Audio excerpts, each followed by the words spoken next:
ones you don't need to make. In this situation, I'm telling you, Don Yee whiffed here. And this is a huge Niner acquisition. No, I disagree with that. I think Don Yee knows that this is the best situation for Jimmy Garoppolo. He goes to Carolina, you're not winning a damn thing. You're lost to the shuffle. You're going to struggle. You go to Seattle behind 2 rookie offensive tackles, and they may be really good one day. That's a disaster waiting to happen for his client. The Flex of the Show, presented by Xfinity Flex, the 4K streaming TV box with voice remote and Peacock Premium, free with Xfinity Internet. It's been a wild. Hasn't even been 24 hours yet. Lubman told me a take that I had might have made the flex during the commercial break. Now I'm truly offended, and my day is officially ruined. How are you going to give a flex moment of the show to a guy who's on vacation? How dare you? Wow, you did have a prediction today that was spot on. What's that? That you wouldn't say much once Joe called. Yeah. You were spot on, my man. I don't know if you watch. I'm like, green check for Steven. He was right. I don't know if you watch YouTube and Twitch, but I had my hands behind my head. Yes. I was just leaning back. Smoking a fatty. And the biggest loser in this song is Dan Dibby, who, by the way, congratulations. Congratulations. Yes. There we go. Dan Dibby, baby girl number 3. Mark Willard. Hello. Vontae Hill, Joe Shasky, we're the biggest losers. None of us get burritos. Jimmy's back. Well, I just made one for myself this morning. Yeah, I'm like, we just take care of this. I'm going to get a breakfast burrito. I'm going to Gambino's right after this. Sometimes we make a big deal about things that aren't that big a deal, right? Gosh. All right.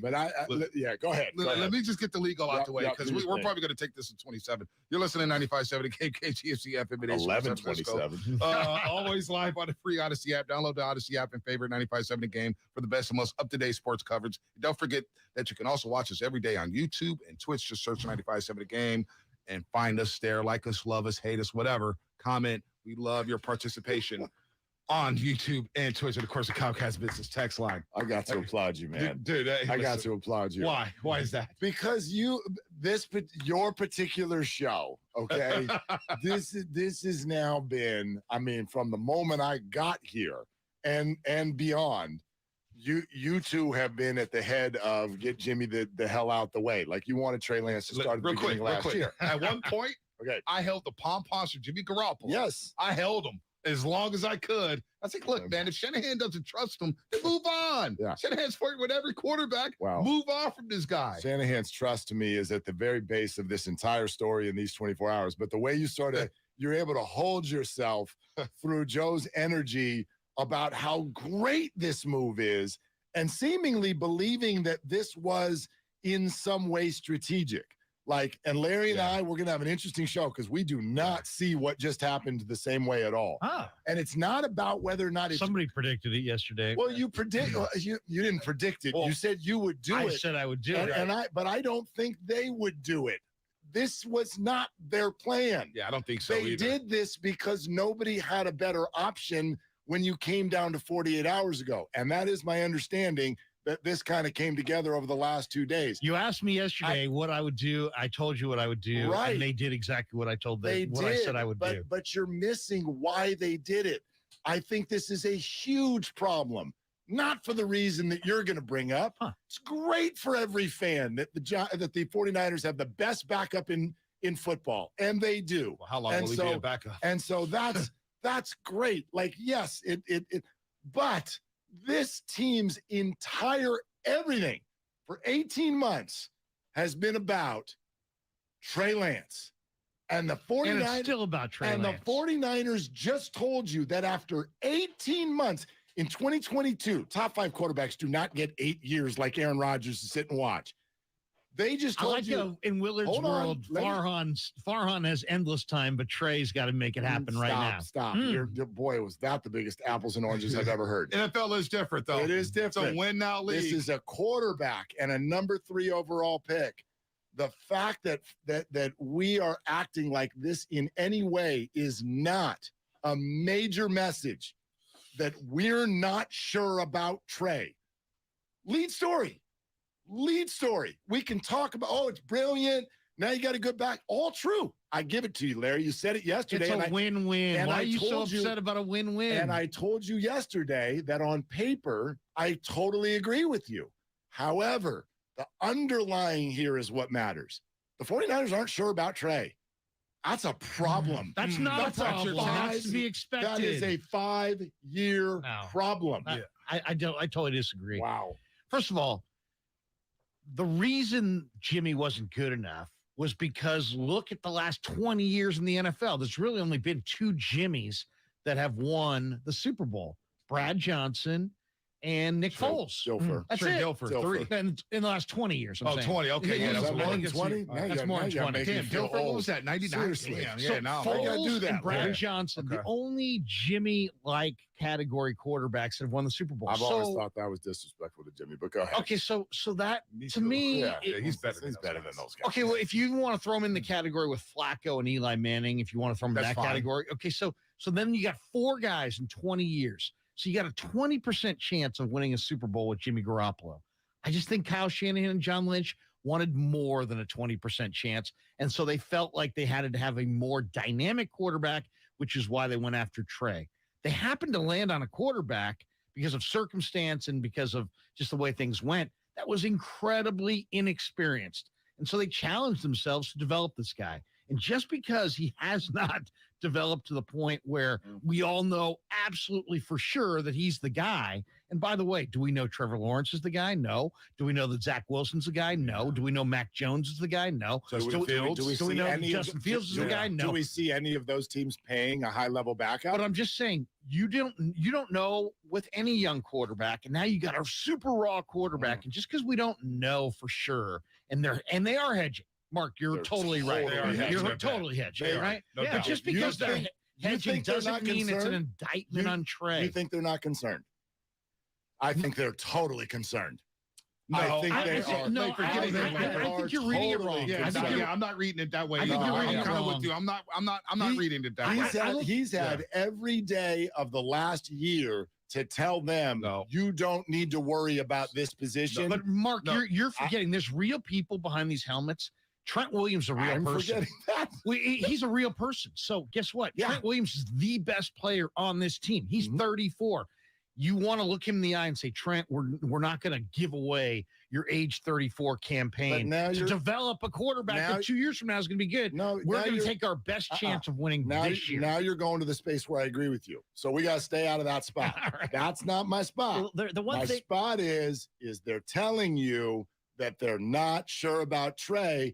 And in today's why does world, it have to be that way? Because you don't get 4 years to develop the number 3 pick in the draft. Why aren't they telling us that they don't want Jimmy in the division with the Rams or Seahawks? Larry, they told you all offseason. You had to do something with Jimmy. You might as well hoard him at $6 million instead of giving him to the Seahawks and saying, "Hey, Seahawks, I know you had no chance with Locke and Geno. Right. Here's a chance." Y'all are acting like this was their idea all along, and both sides. I'm just saying they made the best move they've possible. Told you at every step in January, February, March, and I could read every month in order because I went to school.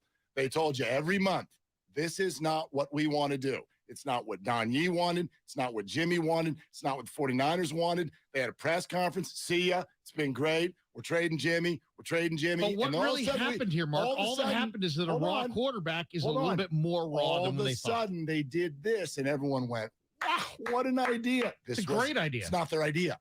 It's what they've all been forced into. Here's the thing from social media, and it consumed my life yesterday. 222. Consumed. It consumed my life. Oh my gosh, it was awful. I felt terrible for my kids. They're trying to talk to me. They're trying to talk to me. My power is still out. Jimmy, it went out at 6 p.m. My power went out at 6 p.m. I can't even watch the damn Giants game or Game of Thrones. Wow, that was a break. That was a break. Well, yeah, I know it's a break, but I didn't want to break away from Jimmy. Anyway. You live at Oracle Park? I didn't know you lived at Oracle Park. Yeah, basically was last night. Go ahead, Larry. No, but my whole thing is, it's just, okay, now they have their insurance policy. If Trey Lance goes down or gets hurt, then they got a guy who could take them to an NFC championship or a Super Bowl, possibly, right? That's a hypothetical.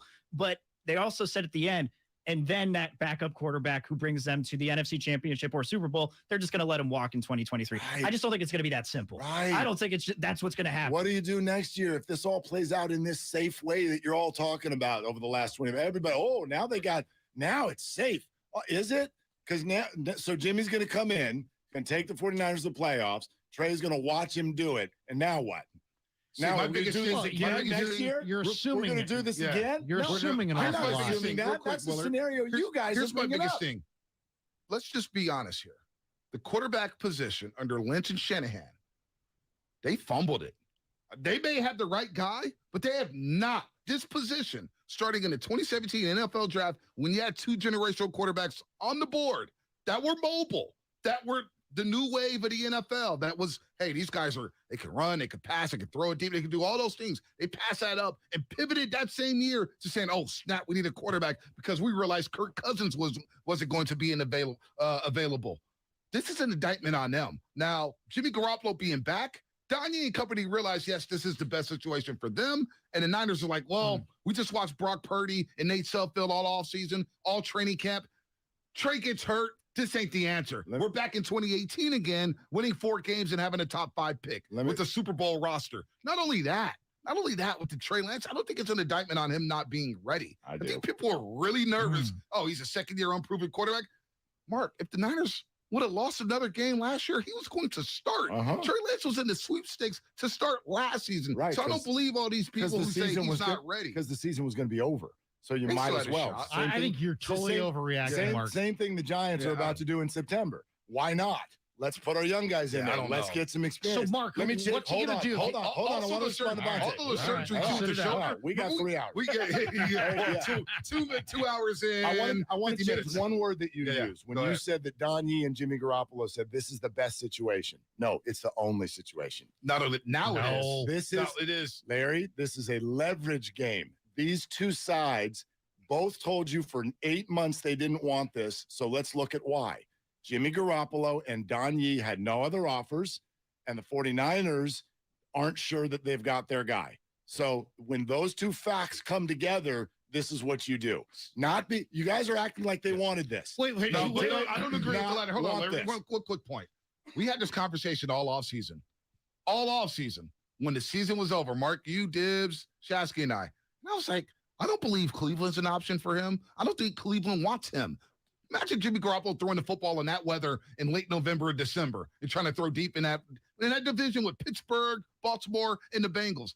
I never believed Carolina was an option. I thought they were going to look at Baker or whatever else. I didn't think there was a great market for Jimmy in the first place. So he gets the surgery. That's their leverage. Oh, we can't get traded now because we can't throw a football to July. So we're stuck. The surgery is a big piece of this. Huge. The surgery is a big piece of this. And the finances are a big piece of this. And what we don't know, what we'll never know, is what Jimmy and Don Yee were telling other teams with regard to finances. Yeah. But we've said all along, okay, no one wants Jimmy at that price. Well, if Jimmy could be had for $6.5, now you're telling me that still nobody would pay $8 million? Are you telling me that no other team in the NFL would have given him $6.5 million? Because I think you're wrong. If someone else would have given him a starting job, I think he could have. I think he could have had Seattle's job and $6 million. I think this is more attractive. Why? Because what's the real goal for Garoppolo? The real goal is enter next year's free agent window, fully healthy, and with the ability to make $20 million a year. No starting. So this is the best opportunity. There were no starting offers. Everybody, Jimmy's smart enough to know, and Yee's smart enough to know that the reality is, unless Trey plays like a superstar, let's just say Trey plays all right. And Jimmy gets in there and plays, like Jimmy. Mm-hmm. Whoever wins the bowl unless Trey's a star, if Jimmy comes in and wins the Super Bowl, it's going to be bye Trey. Wow, and that's the truth. You think so? I believe it. I really believe it. Oh my gosh! If Jimmy came in and won the Super Bowl this year, and Trey didn't look like a star, they would find a way to move off of Trey at the end of the year. But how do you not see that as a disaster? I don't because it's anytime you're evaluating quarterbacks. You know why? Because it's a Super Bowl winning quarterback. Exactly. But you just won the Super Bowl. This fan base wants a Lombardi. They want a Lombardi. That's fine. They want it however it happens. But how can you then not look at what they did with Trey and giving up 3 first rounds in order to get a guy that you just took on a ride for 2 years and then dumped? Technically, it was 2. Ridiculous. Technically, it was 2. So but anyway. No, meaning they used their first round that year and gave up 2 others. Arguing with people. It's a net 2 picks. I understand to move up in round 1. They used let's not get caught up in that. They used the assets of 3 first rounds on one guy. Ultimately, I just think that Jimmy looked at the situation and said, this is the best situation for me And the 49ers are Only. looking, they're not worried only about Trey. You're thinking about Trey in a vacuum. Trent Williams is the key figure here. He's 34. You're not wasting Trent Williams' prime year. What about Deebo Samuel, who's 26 and has a litany of injury history? Or anybody. Anybody. It's about accountability to the rest of the roster. Now you have a better chance to win. I don't know what the Super Bowl odds say, but I'm sure they've gone up. I think you're looking at this in the back. Take a look at I think you're looking at this in terms of right now as opposed to the bigger picture. The bigger picture is the 49ers. You've decided that the Niners are disappointed with Trey, and I'm not saying that's the case. I don't think that's the case. I don't believe that. At minimum, I don't believe that at they all. are very worried. Yeah, I don't believe that at all. I don't believe that at all. Based off of 5 possessions in the preseason. What did Jerry Rice tell you yesterday? He said, let Jimmy walk. You don't want him in the locker room. Exactly. Which leads me to my next question. And Steve Young said it last year, and Jimmy Garoppolo said it last year. He admitted that it was very difficult. He said, quote, "I'd wish this on no one." And they just signed up for it again, and everyone's like, yay! Because which it is works. insane. Because it works. Like, Joe benefited from Steve. Steve benefited from Joe. How many examples do you want of where it doesn't work, Larry? Give me one. It's a lot. Carson Wentz, Jalen Hurts, Spalding just dropped it. You're focused on like Trey's feelings. I don't care about Trey's feelings. I don't care at all about Trey's feelings. Neither do I. Kirk I Cousins. care about the rest of the locker room, and the locker room needs one leader. No. One. No, they need it. No, what they really care about, what the players really care about is winning the championship and having the best chance to win. And this improves their chances to win. And I don't know why you're getting so unglued about this. This is a win-win. It's a win for Jimmy. It's a win for Trey. It's a win for What happens in this locker room, though? Because Jimmy Garoppolo got a long leash last year. A long leash, and he had to win that game in Chicago, ironically, in his hometown, to keep that job. Yep. He needed to keep that job in the worst, and it didn't look good through the first quarter. Social media, everything. They panned out Jimmy. It was looking bad. Second half was great. What happens? Because it's a possibility the Niners could come out of the blocks 1-3 with the offensive line, no Jimmy Ward, a free safety for 4 games. Where's We're not the even leash? talking about that. Where's How the long leash? is this leash? And where's that locker room that is accustomed to playing with Jimmy, knowing that Jimmy, you can say whatever you want about Jimmy. The facts are he's been a part of a lot of big wins for this organization over the last 3 years. What happens in week 4? I just don't see it as a problem that you have multiple quarterbacks that you can win with. Again, you may ruin a young man. You keep answering what I'm saying with this year. I'm telling you, the bigger picture is they used the assets of 3 first rounds for one player that after 18 months of being with him every day and watching him, they're not 100% sure yet. That's wild to me. That's a problem. It's not a problem. It is a problem. Because we've already stated that all the rest of the quarterbacks from last year's draft are also question marks. But they're all in completely different situations. None of them's on a Super Bowl roster. And none of them has a big name that they're playing up against. So it's totally different. I have people I know close to the organization who threw out a scenario that they believe is possible that Jimmy could start by week 2. Like, damn. You don't have what? If this does not look good in Soldier Field, 2022 does not have the patience to sit and wait for a guy to get better, and that's unrealistic for Trey Lance. See, you're painting this picture that Trey's this struggling guy who's going to suck. I think you're totally wrong there. I don't think he's going to suck. We just said Garoppolo's going to start in week 2. No, I didn't. I said, if you want to re-rack what I just said, is that I know people within the organization who believe that scenario is possible. What are you going to spin to in 2 weeks when Trey plays well? What I'm trying to tell, I'm not spinning anything. I want you to look in my eyes. This isn't my opinion. It's theirs. They told you. I don't know what the hell Trey Lance is going to be. They're telling you they're not sure. This isn't my analysis. Why does this have to be about Trey? Why couldn't this be about, hey, we have an asset in Jimmy. We want him at $6 million. We don't want him at $25 million. And most importantly, we don't want to play him for the Rams. And we don't want to play him for Seattle. If we cut him loose, if we cut him, we kick him to the curb, he's playing for the Rams. He's playing for Seattle. You're playing him twice a year. I mean, why would you, if you could avoid that, and they could, why wouldn't you avoid that? Super Bowl odds at plus 1,600 still, by the way. You got marketing. Still waiting on the change. You got it. You got a 49er. But they'll change eventually. You got a team store filled with things that say Trey area. Wow. And we're going to say this is not about Trey. Look at the hoodie I'm wearing today. And we're going to say it's not. I'm saying it's not shocking. Shout out Warriors World. Everything's about the quarterback. To me, it's not at all shocking that the guy who entered the NFL draft with the fewest number of passes in the last 40 years is a little bit more raw than maybe they anticipated, and it's going to take a little bit more time. Well, they feel like they got the right guy. It's just about, is it right now? And are they hedging? Absolutely, they're hedging. But I don't think that's saying, hey, we don't believe in Trey. No. Jimmy's not coming in here as the starter. He's coming in here as the backup. I think the thing that's so shocking, though, is just the timeline of everything. It just feels like we've been told over and over and over again that this is Trey's team. We're sticking with Trey. But my whole thing is like, I can see both sides. He's still the starter. But he's still the starter. But what Mark just said, because I saw this report yesterday. I saw this report yesterday. What Mark's talking about. There's a scenario where Jimmy could start week 2. What?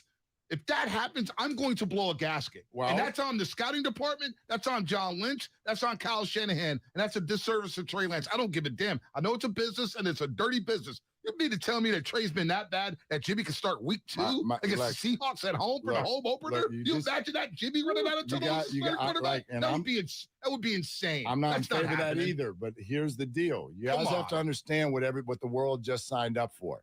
You signed up for this conversation after every loss, every one of them, the whole damn week. And none of it matters. None of these conversations don't matter. It does matter. It doesn't matter to the Niners. Yes, it does. No, it doesn't. They all stood in front of a podium last January and told you that it was hell. They told you it was hell. They said we handled it, but it was hell. And we wouldn't wish it on anyone. It's a direct quote. And they just signed up to do it again. And we're like, awesome. Oh my gosh, this is not what you want. Jerry Rice said competition it. is always Jerry Rice just said it yesterday. The greats of the game are telling you this is a problem, and you're like, it's amazing. No, it's not amazing. We lived through this, Mark. Yes, but Montana made Young better. Young made Montana better. Yeah, competition makes totally different world. Competition makes everybody better. Kaepernick. Think about how divided that locker room was. Thank you. Think about you covered the Niners. Larry, I worked with you back. You covered that team. It was divided. They went to the Super Bowl. And it was still divided. But they went to the Super Bowl. Andy Reid, let's get Alex Smith out of here. Green Bay Packers, let's get Brett Favre out of here. No, it wasn't that Brett Favre didn't want to compete. But whatever, I hear what you're saying. The teams, if you want, you're talking about the history of the NFL. For every example you're giving, I've got 20. You get the big name guy out of the way. Yeah.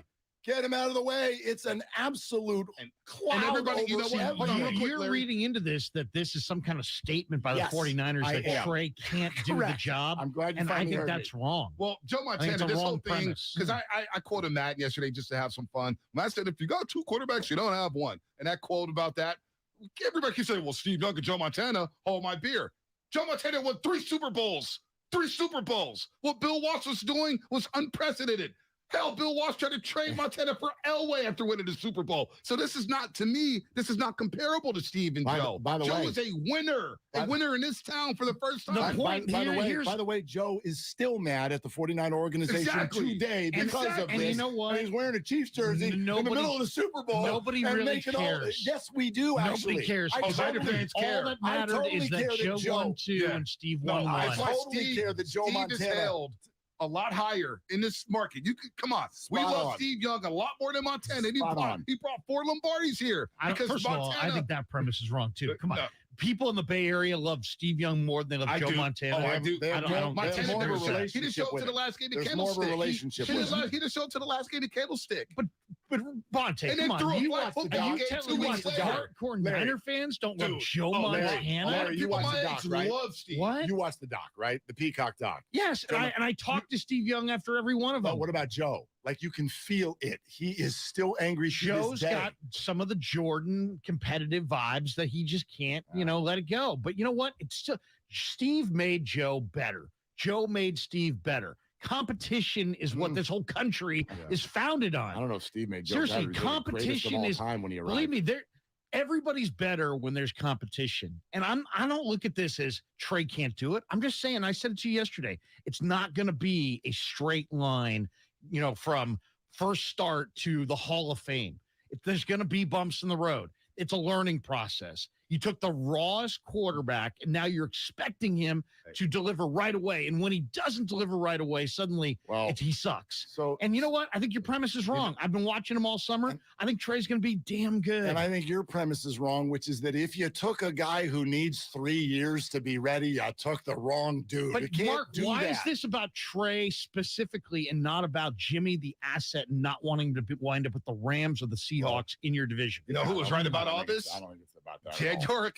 Ted York told us I could see a scenario where we keep Jimmy around for 2 years. Now, we didn't say Jimmy could start that. and Trey Lance could sit, but he said it, and he said it again about a month ago with Tim Kawakami that, hey, we would love Jimmy on this roster. I thought you were going to say Guru. That was the first thing I did. I tuned into YouTube, and then they break the news or whatever. Then I just see Guru sit back, and he's smiling. He goes, I was right. It was with great. this fan base, though, I'm with you here. I'm not with you with it's an indictment on Trey Lance, because I don't think that. I think it's more of an indictment on Brock Purdy. Brock Purdy outplayed Trey. Nobody. Don't do that. Don't do that. Brock Purdy stinks. Were you in Europe? I mean, seriously, Brock Purdy was the best Niner quarterback in the entire preseason. Oh my God!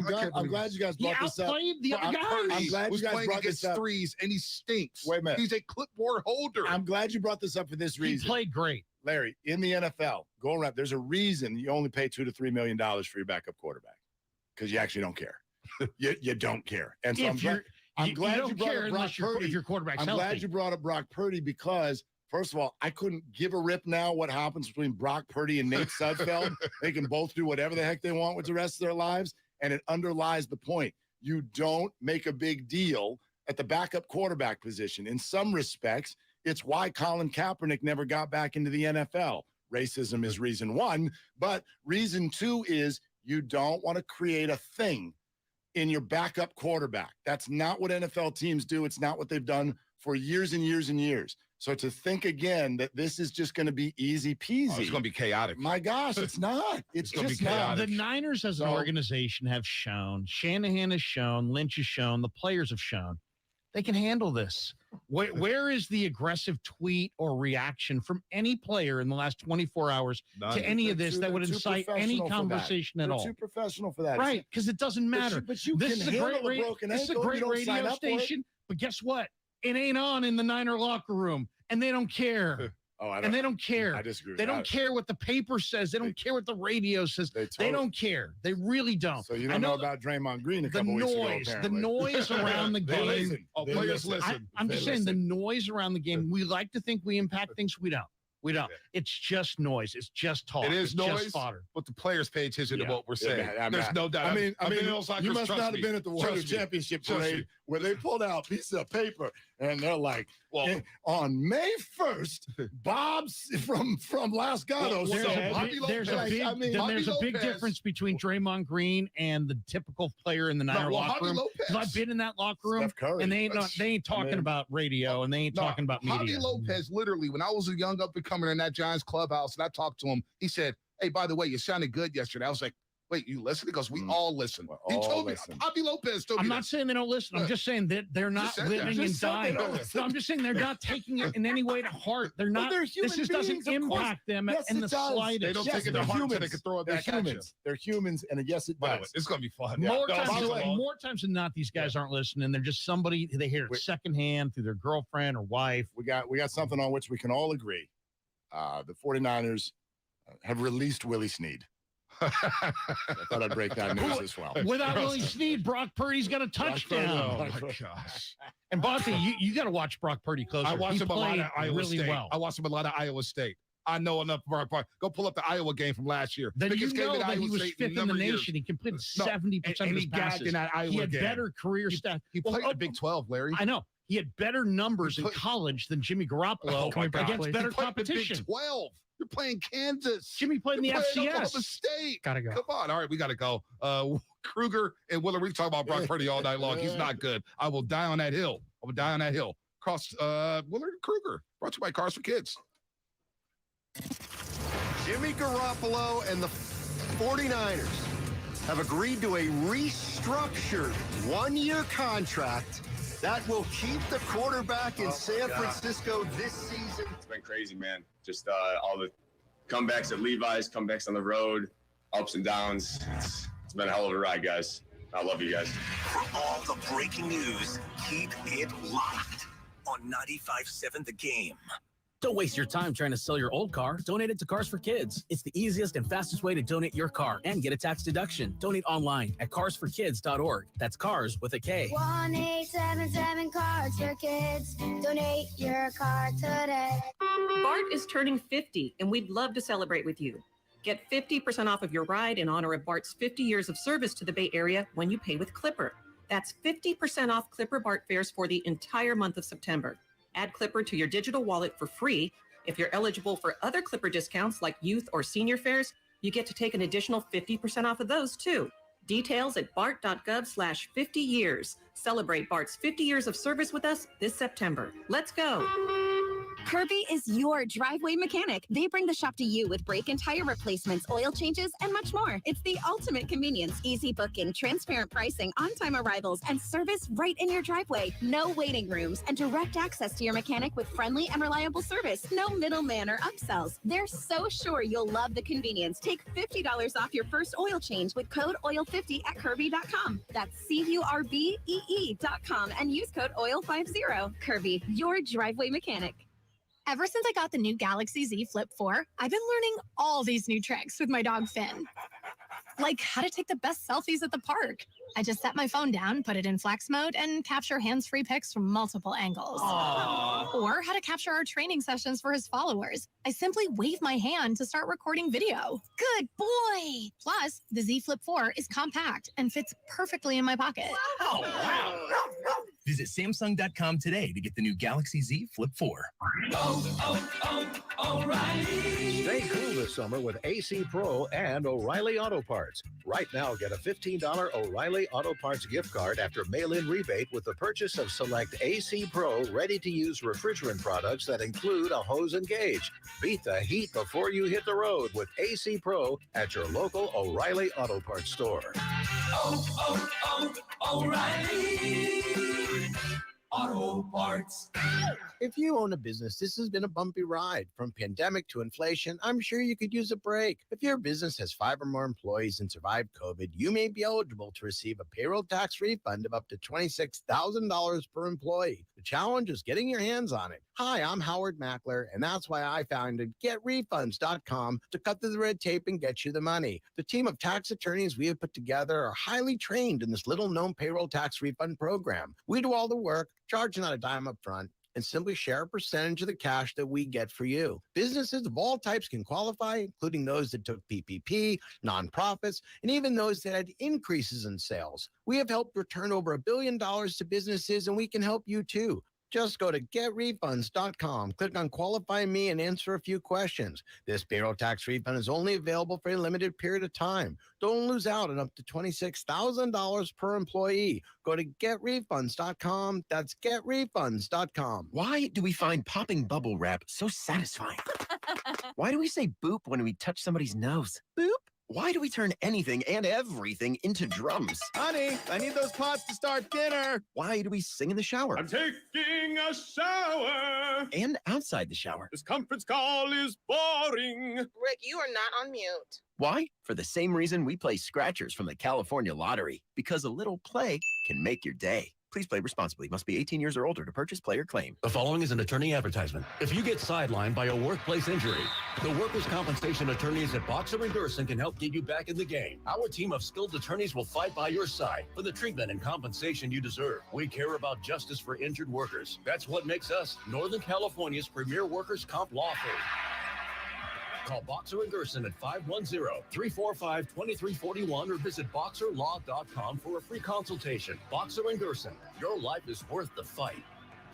Staples has everything for school at great prices. So this year you won't go back to school. You'll be ready to move forward and master 5th grade math. I can't do this. It's impossible. Not you, Dad, your daughter. Staples will help her move forward.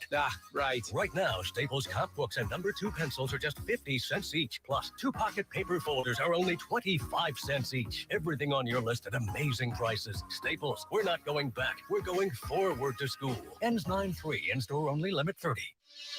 Now, local businesses can get closer to every customer in their city with fast, affordable shipping. Introducing USPS Connect Local. You want speed? We deliver same or next day. You want savings? We give you supplies at a flat rate. You want less legwork? We do free pickups. Move your local business forward with the United States Postal Service. Let's connect at USPSconnect.com/local. Specific markets, restrictions apply. Same day or next day delivery expected, but not guaranteed with entry close to final destination. Get in the zone, AutoZone. Welcome to AutoZone. What are you working on today? Starting trouble. No one likes that. We'll get you set up for some stronger starts. You might just need a fresh charge, and we'll take care of that free of charge. But if it is time for a new battery, we've got replacement batteries that'll fit your needs, starting at just $69.99. You can learn more about our battery selection at AutoZone.com. That's what makes us America's #1 battery destination. Get in the zone, AutoZone. Claim based on data from the NPD Group 2021. Nachos! Hey, I'll take some. And some Frank's Red Hot. Nah. You just gotta eat these boring nachos with no flavor. Frank it up! Frank it up! This guy finally gets it. It's the perfect blend of flavor and heat. Frank's Red Hot. I put that on everything. They're longtime friends. Let me tell you something real quick about Dibs that I'm sure not everybody knows. And first-time partners. Hang in there, big guy. There'll be brighter days ahead. Now, these two homegrown Bay Area boys finally come together to take over sports talk. Get the hell off of my doorstep. Major League Baseball, you stink. It's Willard and Dibs on 95.7 The Game. All right, the first thing that I want to say today, as if we haven't already said a few things, but the first thing with me and Larry in here today is welcome to the world, Mila Dibley. Mila Dibley, 5 pounds, 5 ounces. Little clap there, yesterday, late morning.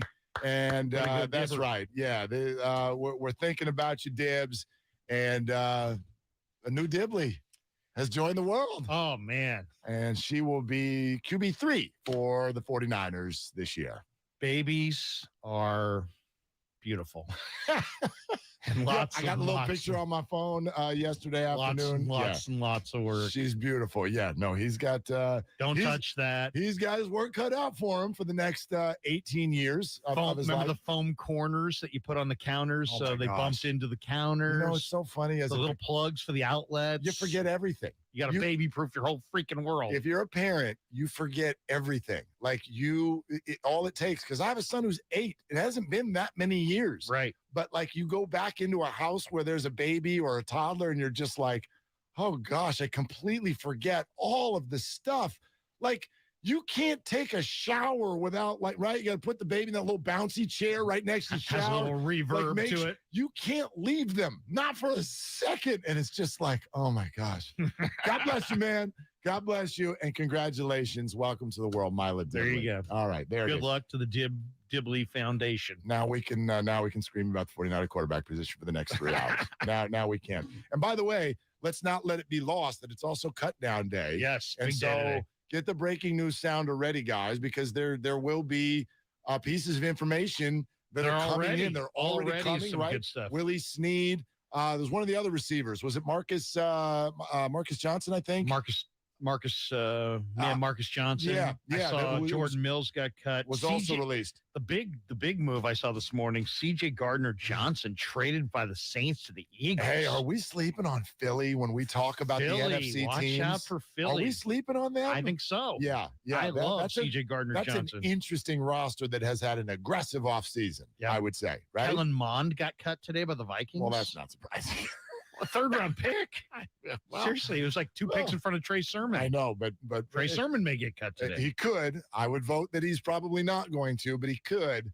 But anyway, all of that is going to be flowing in. Yep. 1 o'clock is the deadline, but we will definitely be getting news throughout this show. And so stay with us because as soon as the tweets come, we will pass them along, especially when they're the big ones, the guys that you've heard of here on Cut Down Day. The 49ers have 28 and I guess now 26 with the 2 that we just announced, players to cut today. Larry Krueger in for Dibs for obvious reasons. Willard and Dibs, 95.7 The Game, and we want to open it up to you right away, especially after a day like yesterday. I'm still processing. In a way, like as a radio host, you're always kind of jealous whenever that breaks, and you're like, damn it, I wish that would have broken on our show. And then I was like, no, I'm really glad that didn't, because I needed 18 hours. I needed a night's sleep to process this. to really read all the angles, gather how I feel about it. And so this is what I'd say, because you adeptly sat here yesterday on this show and said, this is what you would do if you were them.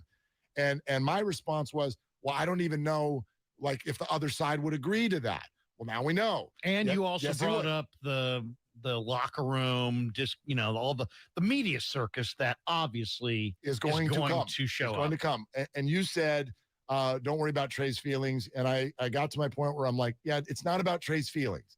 It's actually about everybody else. And it's about every football player who has told me that in a locker room, it does not feel right if you don't know who to look to as the guy. And we could very quickly, we're not yet, we know Trey Lance is the starting quarterback, but we obviously could very quickly get to a scenario where there are questions about that, number one. And number two, the guy who's not the guy has been the guy for a lot of these guys for the last 5 years. And so at minimum, that's complex. But for me, the bigger story is, and 888-957-9570 is the number. We'd love to hear from you today. Comcast Business Text Line. Hello, Twitch and YouTube. Thank you for watching. And Mike Holmgren in 20 minutes. Nice. Yeah, is going to join us. And I think he can speak to this. But what really resonated with me, great article, Mike Silver in the Chronicle and others. This clearly states to me that at a minimum, the 49ers do not feel like Trey Lance is where they hoped he would be on August 30th, 2022. That is what I believe. Okay, so what if they said this move isn't about Trey? This move is about not having Jimmy play in our division when we can get him to play for us for $6 million. What if this is about making your Super Bowl equation better and having the odds of you winning this year go up? Because I look at this football team as, and I said this to you earlier, maybe yesterday, maybe it was weeks ago, that the 49ers, you say, what's the biggest concern as far as going into the year? They don't have a backup for Trent Williams, but most teams don't. They don't really have a second tight end for George Kittle, behind George Kittle, that's any good. Sorry, Ross Dwelley and Charlie Warner. And what happens if their number one quarterback goes down? You're looking at, in their world, maybe Sudfeld. I actually like Brock Purdy, but you're still looking at Brock Purdy or Sudfeld. Purdy's a rookie, and Sudfeld has one NFL start to his credit. So a lot of the reason, we both think that Kyle Shanahan is one of the best coaches in pro football. He is sub 500. Sub 500. Why is he sub 500? Because he doesn't have good enough quarterbacks behind his number one quarterback, and his number one quarterback has consistently gotten hurt. So why not eradicate that problem if you can, and you can do it cheaply, and they have a guy that they like? Then at the core of this also is Trey and Jimmy do get along. So that's a win. I just look at this as Jimmy did what was best for Jimmy. The Niners did what was best for the Niners. And it just so happens they got on the same page. Yeah, I see it. But you're looking at it as they're disappointed in Trey. And I would say to you, I don't believe that's the case. I think disappointed's the wrong word. I think concerned is the correct word. There's a lot that you say right there, and you know this. I've said it a couple of times. There's a lot that you say there with which I agree, but that is in a vacuum for this year. Can they handle the chaos? Sure, they did once. They all told you they don't want to do it again, and now they are, which I find very interesting. They went to the NFC Championship game amid this terrible chaos. Right, and remember how circumstantial that was. They were also a hair away from missing the playoffs entirely because of the difficulty of figuring this out in the first 8 weeks of the season, where they were 3-5, and the locker room has now publicly stated much of that was about figuring out, is there a Trey package? Is there not a Trey package? Should we just get Trey? The locker room said, veteran players said, this didn't start working last year until Kyle committed to Jimmy. Forget the Trey package.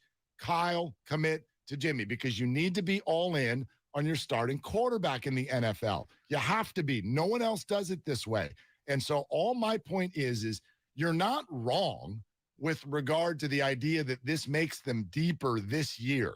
But the idea that the 49ers wanted it this way, visualized it this way, that Jimmy visualized it this way, I think is crazy. This was definitely not just because it's not the option original. one. I'm with you on that. Okay. Just because it wasn't the original plan doesn't necessarily mean they're disappointed in Trey. Let's go review last year. I didn't say disappointed, concerned. Okay. Beyond that, this is even about Trey. Last year, they lost to the Arizona Cardinals. They allowed Colt McCoy to complete 85% of his passes. Was that on the quarterback? No. So they had to get some things together last year on the other side of the football to make this big run. I don't look at it solely as, man, they really had this big quarterback distraction. It was really ugly. And then they finally weighed in.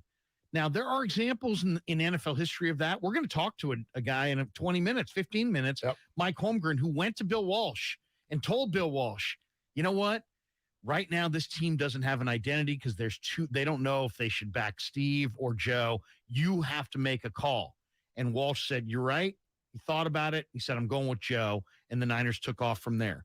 So that is one scenario. That is a thing. It was a thing in that scenario. Yes. But in this scenario, I look at it more as they had the asset in Jimmy. They clearly didn't want him or couldn't afford him at $25 million. But at $6 million, he's a real asset. He's an asset in the present. He's an insurance policy on Trey. You've immediately upped his trade value. Now you took an asset that you could not trade, and now you made him a commodity that's very, very attractive to other teams. So I just think it's, in some ways, Mark, I just think they kind of did what was best for them. And it also, and I think there is some element of it that Trey is raw, but they knew Trey was going to be raw when they drafted him. So I have a question then. If all that's the case, like, wow, what a great opportunity for this year. You got your backup quarterback. He's really good. Everybody knows him, knows the system. Okay, so why'd they do it yesterday and not a month ago? Because a month ago, I think Jimmy and Don Yee were probably thinking maybe there'll be options. And I think a month ago, the 49ers were thinking, let's take a look in the preseason if somebody gets hurt and somebody wants to give us a number one. It was not that long ago that Carson Palmer got traded to the Raiders for a pretty nice little haul going back to Cincinnati because the Raiders got in a situation where they felt they needed the quarterback. And I think the Niners just wanted to see if that scenario would show itself. It didn't. And now Jimmy's looking at his opportunities and saying, this is better than the other opportunities. And the Niners are looking at this going, yeah, this is good for us too, because now we took an asset that we couldn't trade. Now we can trade him, and we have an insurance policy, and we're still paying him less than our starter. And now we've got two chances. So you think the 49ers were just in a sit and wait mode, not an active mode of trying to trade him every day for the last 8 months? That's your take? No. I think they've been actively trying to trade him. Okay. But I also think this wasn't what they wanted to do. Like, if we're going to make this they wanted to trade him, couldn't trade him because of the contract. So then let's not talk about this. The contract is why he's unmovable. Right, but now he's movable. Right, but if we had known that he would play for 6.5, he's incredibly movable, and he still wasn't moved, and yet they were still trying to move him. So I guess my point is, let's stop acting like this is just this wonderful idea. Because if this was a wonderful idea, you'd have thought of it a month ago. You've had plenty of time. What's the negative? What's the downside? I think it is a wonderful idea. Now you have two quarterbacks that you can win with. I've said it two different ways. The downside is not as much about this year as in the messaging that they're telling you after 18 months they're not convinced about Trey Lance. And secondly, I will go with every veteran football player I've ever talked to who all states chaos at the quarterback position is a problem. You're going to give me 3 examples where it's worked in history, and I could sit here from here to the end of the show and give you all the examples where it hasn't. So that's the downside. I understand what you're saying that in this year. So you think that chaos is going to somehow hurt this team? It could. It absolutely could. I really don't believe that. But I mean, there's no way to know the way this is going to play out. But to think that it couldn't be a problem, I think is a little naive. I mean, to look at this situation and not see the potholes in the road, there are plenty. And so there's a reason through years of building teams why coaches and GMs do it the way they do it, and they don't do it this way. This, to me, came down to bottom line. You tried to do it one way, both sides, Jimmy and the Niners, tried to do this for 8 months. It didn't work. You got to August 29th, and one of them was like, we don't have any other offers. And the other one's like, you know what? in the midst of you not having any other offers, we're not totally sure that our move heaven and earth quarterback is actually totally the guy we hoped he'd be. Okay, so let's do this. Like, this was a fallback from 3 other plans that didn't work. So it's not that it's bad. It's not bad. There are some, it could be. There are some positive aspects to it. But to me, what is underneath all of it is terrifying. It's terrifying. No, see, only because you were under the false belief that it was just going to be a slam dunk with the quarterback. And it was going to be some immediate. It was supposed to be. The most raw quarterback that we've ever seen enter the NFL. But it's year 2. I know, but the most raw quarterback we've ever seen in the last 40 years of the first round of the draft, the most inexperienced collegiate quarterback who stepped from the FCS level because he may take a little bit of time to make an adjustment and they want to hedge their bet because they have a Super Bowl roster. I think you'd see other teams doing this as well that have young quarterbacks if they had a Super Bowl roster. But guess what?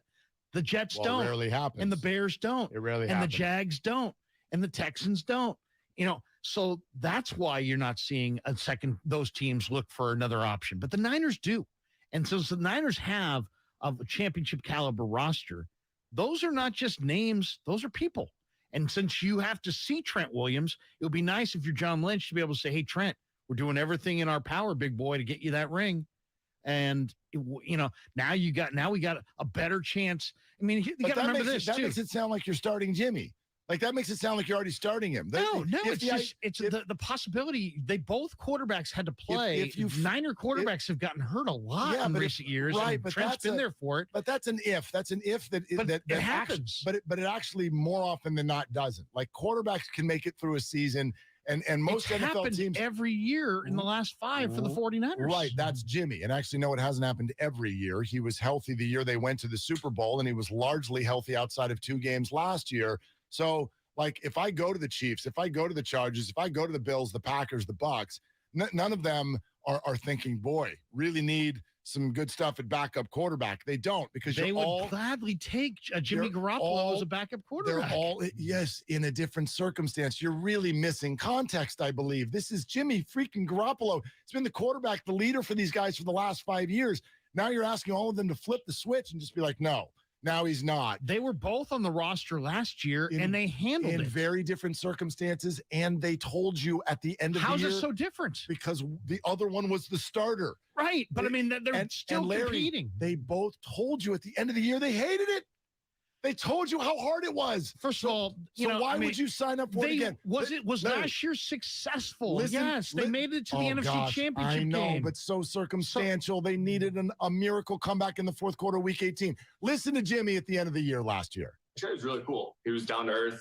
Didn't really come in entitled or anything like that. Just was a normal guy, and I appreciate him for that. But I don't know. We'll see. It was it was a strange year. It's I don't know if I wish that on anybody, but it worked out. We're here now. He's a great guy, and it was a strange year. And they made it one step. You're picking quotes. You're picking quotes. I wouldn't wish it on anyone. And they just signed up to do it. Right. It worked. And listen to the way he said it worked. Like, it was almost like, whoops, it worked. Don't want to do that again. And here we are. But it's competition. And it's, they're going to compete. They're going to compete. That. Your mind isn't, you're a very X's and O's guy, and I get it. No, I'm not. It's you have two chances to win, Mark. I asked this question to a lot of different people over the last month. If I gave you a big ticket, $100,000 on the Niners, and you can have just Trey Lance, or you can have Trey Lance and Jimmy, what would you prefer? And you know what? If you really think about it, when you think about the NFL and how often quarterbacks and how often guys get hurt, if you really had $100,000 ticket, I would rather have the scenario where I have 2 quarterbacks. One, because you have to qualify for the playoffs first. So there's 17 games over 18 weeks. You have to qualify. If your what if Trey's great and he gets hurt for 7 weeks, Larry, and you miss the playoffs? I've already accepted Shanahan those doesn't want to waste another year. I've already accepted Trent those Williams' scenarios. career. But you're acting like that's the lead. Like, you don't build a team based on what if my guy gets hurt. You build a team around, I got an awesome quarterback. That's step one. Depth Do matters. you know what you said earlier today that I find fascinating? Keep talking about Trent Williams. It's like, Mark, you forget these are humans. No, Larry, you're forgetting these are humans. Because in the next sentence, you go, who cares about Trey's feelings? Because it's not about feelings. It's about opportunity to win championships. Right. And this, in my opinion, does not put you So in. you think they have a better chance to win a championship with just Larry. Trey than with Trey and Jimmy? Because I think they have No. a better chance with Trey and Jimmy. Can I try to state it again? I agree with you. ... But I think they'd even have a better chance to win a title if they had a dude who they thought was a dude. And they clearly don't. That's my issue. You're right about this year, this moment. There is an insurance policy. That clearly I don't agree with at all. Because they wouldn't do this. Is Trevor Lawrence not the dude? Is Zach Wilson not the dude? Andy Reid was in the same situation that the 49ers hoped they'd be in this year, and he got Alex Smith the heck out of town because he knew he had a dude. And the 49ers have watched Trey Lance every day. I think we forget. You actually should be the first one to know this with how hard you work in being at these practices and going everywhere you go. I can't wait till my kids are your kids' age so I can do the same thing. Okay? You're there every day. You watch every single day. If they were 1,000% sold like we have a dude, they wouldn't do this to him. They wouldn't bring this dynamic into the locker room. You keep making this about Trey and what Trey's not. I think this has a lot to do with a competitive situation where they know that if they release this asset, that it gives Seattle a chance. And it makes the Rams' chances of winning Super Bowl better. And if those two things happen, the 49ers' chances of winning go down. So if you can get Jimmy at your price, why not do it? Yeah, no, again, I get the why not. It's because a bunch of things have fallen in unfortunate ways. Unfortunate ways for Jimmy and his value. Unfortunate ways for, can you at least meet me here?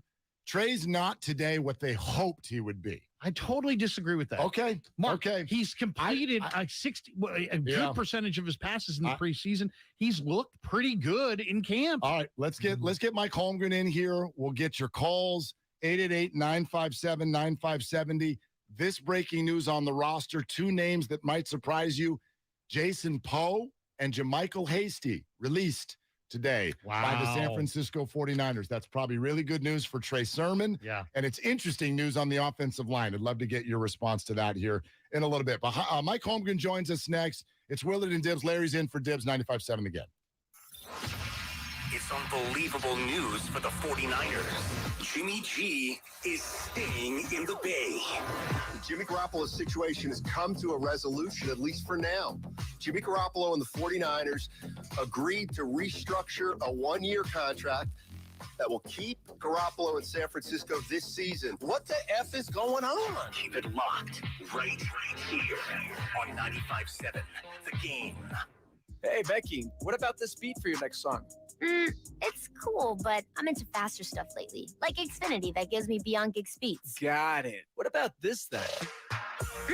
It sounds powerful, just like Xfinity. Because its supersonic Wi-Fi has 3 times the bandwidth, you can connect hundreds of devices at once. That's what I call power. Unbeatable internet from Xfinity. Made to do anything so you can do anything. Get the Xfinity Supersonic Bundle with unlimited gig speed internet, Wi-Fi equipment included, and a free 4K streaming box. All for $50 a month with a 2-year internet rate guarantee and no annual contract when you add Xfinity Mobile with unlimited data at regular rates. Go to Xfinity.com/gig, call 1-800-XFINITY, or visit a store today. Limited time offer. Restrictions apply. Requires paperless billing and autopay. New gigabit extra internet customers only. Taxes and fees extra and subject to change. Xfinity Mobile requires post-pay Xfinity internet. Reduced speeds after 20 gigabytes wireless usage. After 24 months, regular rates apply. Requires compatible Xfinity gateway. Everything, our farm, our stand, our pop-up shop, it really all started when we discovered the benefits of local, raw honey for our family. And then we decided to turn it into a business. We were looking for something to help us get up and running. So we got the Chase Business Complete Banking Account. It's more than a bank account. It comes with Quick Accept, which lets us take card payments anytime, anywhere in the U.S. using the Chase mobile app. Plus, we get same-day deposits at no extra cost. For us, it's more than honey. It's about sharing a little sweetness with the world.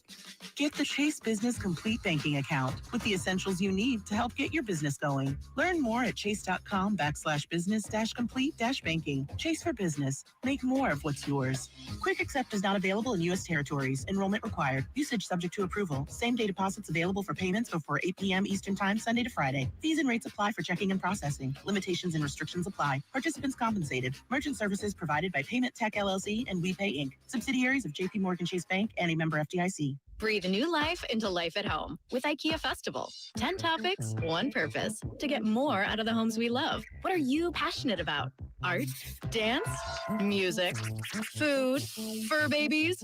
Get inspired, create, and share with us. With celebrations, giveaways, IKEA family offers, and live streams with expert advice. It's all happening at IKEA Festival. Join us from August 26th through September 10th online or at your local IKEA store. Learn more at IKEA-USA.com. Okay, you know those amazing spots only the true San Francisco locals are in on? Like Square Paradise. That place with the square pizzas? Or Mama Hoo-Hoo, the spot for sweet and sour chicken that's anything but so-so. Oh, order up! You know, with the Granch dressing. And all the other spots the real SF locals know without us even saying them. Yeah, they're on DoorDash. San Francisco gets it. DoorDash has it. Tee it up at the Golf Mart for the next generation of drivers, where titanium ends and the carbon age begins. Introducing the new Stealth Carbonwood driver from TaylorMade, with 60 layers of carbon twist-based technology designed for better energy transfer and faster ball speeds. Come into the Golf Mart and get custom fit today. The Golf Mart is home of the 90-day satisfaction guarantee, or shop us online at worldwidegolfshops.com. Some fans gear up for game day, but some fans follow their team every day. That's why the Locked On Podcast Network has a daily podcast for your favorite NFL team. Every trade, every overtime win, every game. Our local experts cover the biggest stories around your team every day. Search Locked On plus your favorite NFL team on the Odyssey app or wherever you get podcasts. The Locked On Podcast Network, your team every day. When people have a craving to explore new and traditional Asian cuisines, they head to P.F. Chang's, where scratch-made dishes come from the 2,000-year-old tradition of wok cooking. P.F. Chang's wanted to explore new possibilities for their website. They turned to AmericanEagle.com. AmericanEagle.com re-architected P.F. Chang's website, integrating multiple third-party systems to create a unified digital experience. The results? Improved page speed and performance, personalized content based on users' location, intuitive online ordering, an increase in organic search visibility, and a 40% increase in new users. For scratch-made Asian cuisine, visit your local P.F. Chang's or go to pfchangs.com for website design, development, digital marketing, and hosting that produce efficiency, revenue, and results. Visit AmericanEagle.com. P.F. Chang's and AmericanEagle.com. Another example of the best businesses in the world. Turning to the best in the business for websites, go to AmericanEagle.com or call 877-WEB-NOW1. That's 877-WEB-NOW1. Gorgeous gaming, stunning streams, unbelievable bandwidth. It's another Lifestyles of Gagillionaires. Meet the AT&T Fiber customers winning at life with hyper gig speeds. Meet Gagillionaire Terry. While his love of streaming horror movies has him constantly on the edge of his seat, his internet bill won't give him a scare. Oh, don't go in there. I'm telling you. Because since Terry upgraded to AT&T Fiber with hyper gig speeds, he doesn't worry about data caps or equipment fees. Come on, man. The door's open for a reason. And best yet, he also doesn't stress about a price increase at 12 months, because with the amazing Gagillionaire lifestyle comes an exquisite sense of tranquility. Most of the time. Live like a Gagillionaire. Get straightforward pricing with AT&T Fiber. Internet that upgrades everything. No data caps, no equipment fees, and no price increase in 12 months. Limited availability in select areas. Visit att.com/hypergig for details. You're listening to 95.7 The Game, KGMC FM at HD1 San Francisco. Always live on the free Odyssey app.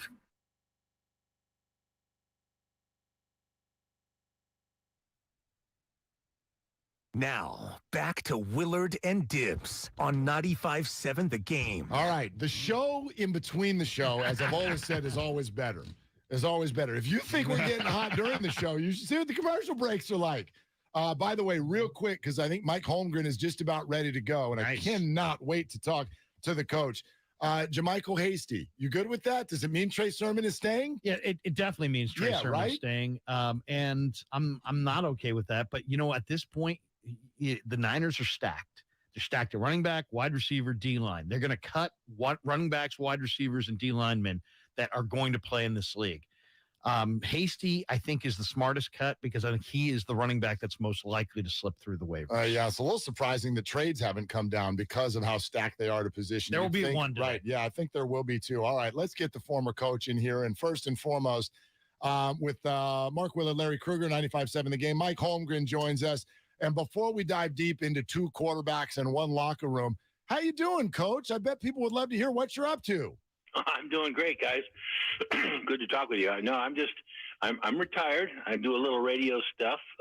So I've gone into your world just a little bit. Yeah. But we're up here in Seattle, and my grandkids are around, and I get to do a lot of stuff with them I hadn't done for a long time. So, no, life is good. Fantastic. Awesome. Yeah, that's awesome. So what do you think about this? Like, there's a lot of different conversations about, how we got here. What does it say about Trey Lance's development that the 49ers would do this? In general, what are your thoughts about having two large presence guys on one team at the quarterback position?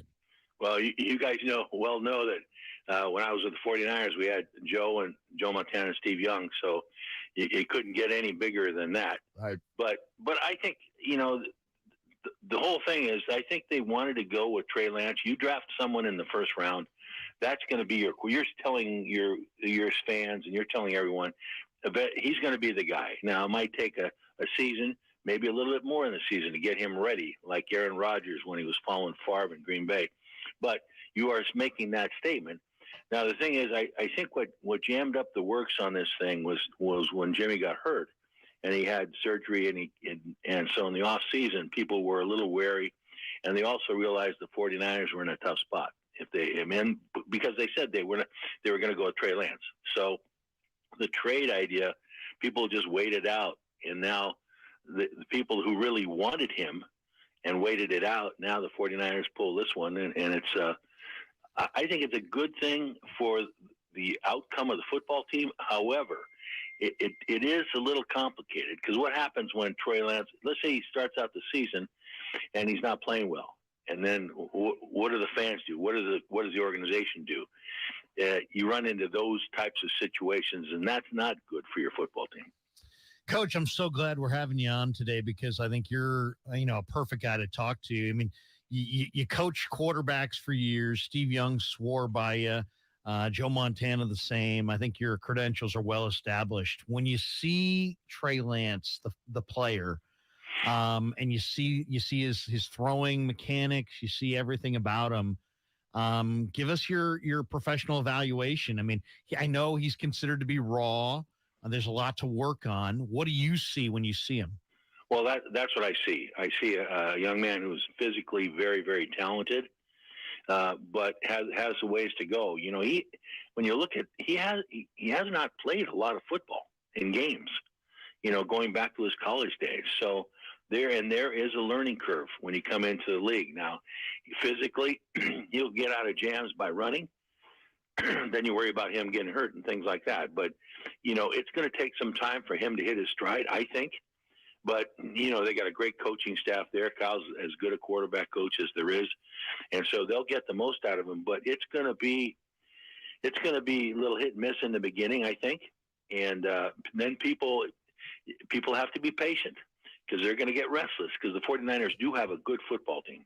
Coach, there are two huge questions I have about this, and I wonder what your perspective is. Let's start inside the locker room, and Joe and Steve was one very unique thing, and so is this, because it isn't just a good backup quarterback. It's the guy who's been the leader of this team for 5 years. So can you speak to how a locker room handles that? What is it like for the guys if they're not totally sure who their leader is? You know what? It's interesting. I think most guys in the locker room, the players, they rally for the team. That's what their thought is, and that's what the coaches are going to be preaching. Now, if things don't go the way in the beginning, the way they want to, then the tough part is making the decision. Then you sit Trey down and then bring in Jimmy, if he can play physically, if he can play. And then what if that's not going so good, or he's a little rusty or whatever? Then you get into, then it becomes a very, very difficult season. And then you see a little bit more, perhaps, maybe not overtly, but you start picking sides. This is the way we should go. And all of a sudden the players now become smarter than the coach, which is never the case. You guys know that. It's funny. 1988. I want to go back to 88 because I thought it was an incredible year. And I saw I'm not sure if it was in the Joe doc or if it was in the Walsh hour-long breakdown on his career. But you went to Bill and said, hey, look, we need to pick a quarterback here. And Bill said, okay. And he picked Joe Montana, and the rest is history. The team won in 88. They won in 89, came one win away from a third trip in 90. Did you see a split locker room then, at least split allegiances among the players? And how can a coach avoid that scenario if possible? No, you know what, to answer, no, I did not see a split in the locker room. What I did see was my career on the line if it didn't work. That was for sure. Mm-hmm. And Bill told me as much. Mike, this is okay. We're going to do this, but you know what happens if it doesn't work. So, fortunately, the guys came through and we finished strong. But I don't think it affected the locker room. I really don't. What it did was, and what could happen here, is that the players. Now you got two great Hall of Fame players, Joe Montana and Steve Young, but they, regardless of how good they are, they get a little off balance. All of a sudden, they're not well, and then Bill, in games, he'd substitute the other guy in, so they both played, and that was making them off balance and creating problems for the football team, I thought. And then, of course, we battled out of it and finished very, very strong. But that's the thing. If it's not a problem in the locker room. It's just with those guys. You're talking about two really tough mentally guys, in Montana and Young, but it affected them, and I thought it did, and I coached them, and so I told Bill that. But thank the Lord, it worked. Yeah, it's obviously a lot. Mike Holmgren is with us here on 95.7 The Game. Coach, Jimmy Garoppolo said it at the end of the last year. He said it was a strange year. I wouldn't wish this on anyone, but ... it worked.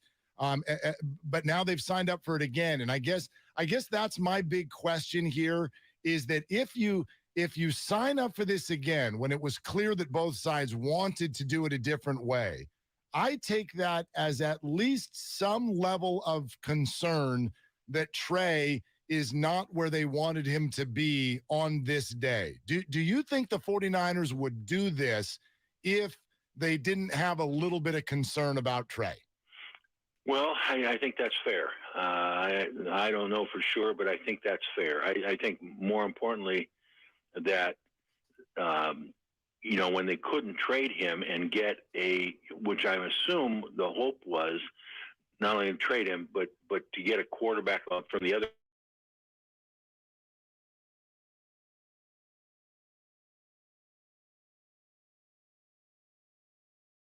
Happened after the injury and all that kind of stuff. So the more it went down, I don't think they're going to change who's going to start and all that, but it's a unique situation. I believe they believe in Trey, but he's young, and so they got a good team, and if you want your goal is set this for the Super Bowl, and it's not you're kind of struggling in the beginning because of this and that, and you have Jimmy Garoppolo sitting there. And then once you make that change, if you make the change, then all of a sudden the genie's out of the bottle a little bit. It's tough to go back the other way. And then now you have probably a little situation. I also look at this as a situation where the 49ers knew that if they decided to waive Jimmy Garoppolo, he could wind up in Seattle playing him twice a year. He could wind up as a backup to Stafford in L.A., and maybe dramatically improve the Rams' chances of winning the Super Bowl. But I wanted to hammer down. That's very true I know it's true about Seattle. And I just wanted to hammer down as far as what you think is an appropriate amount of time for a raw quarterback who is as inexperienced as Trey was at a North Dakota State, an FCS school, stepping into the NFL. What do you think? Should he be up to speed by now? Kyle's system's very complex. Should it be 2 years? Should it be 3 years? Joe didn't play until 81. He was drafted in 79. Rodgers sat for 3. What do you think's the perfect amount of time for a young, inexperienced quarterback coming out of FCS to sit before you could hand him the starting reins? Well, I think it could be a little bit longer because of inexperience, but he also has the great athletic ability to get him out of trouble if he makes poor decisions. But I always felt, and I use Favre as the classic example, that if the player who is talented, and my own ego gets into this because I said, I'll help him be the best player he can be, and I'll do that. I'm going to do that. But and every coach thinks that way, I'm sure. And so, but with Favre as an example, it took, and if you have the same coordinator, maybe in the same offense, because the unfortunate part is some of these guys have to bounce around a little bit with different coaches.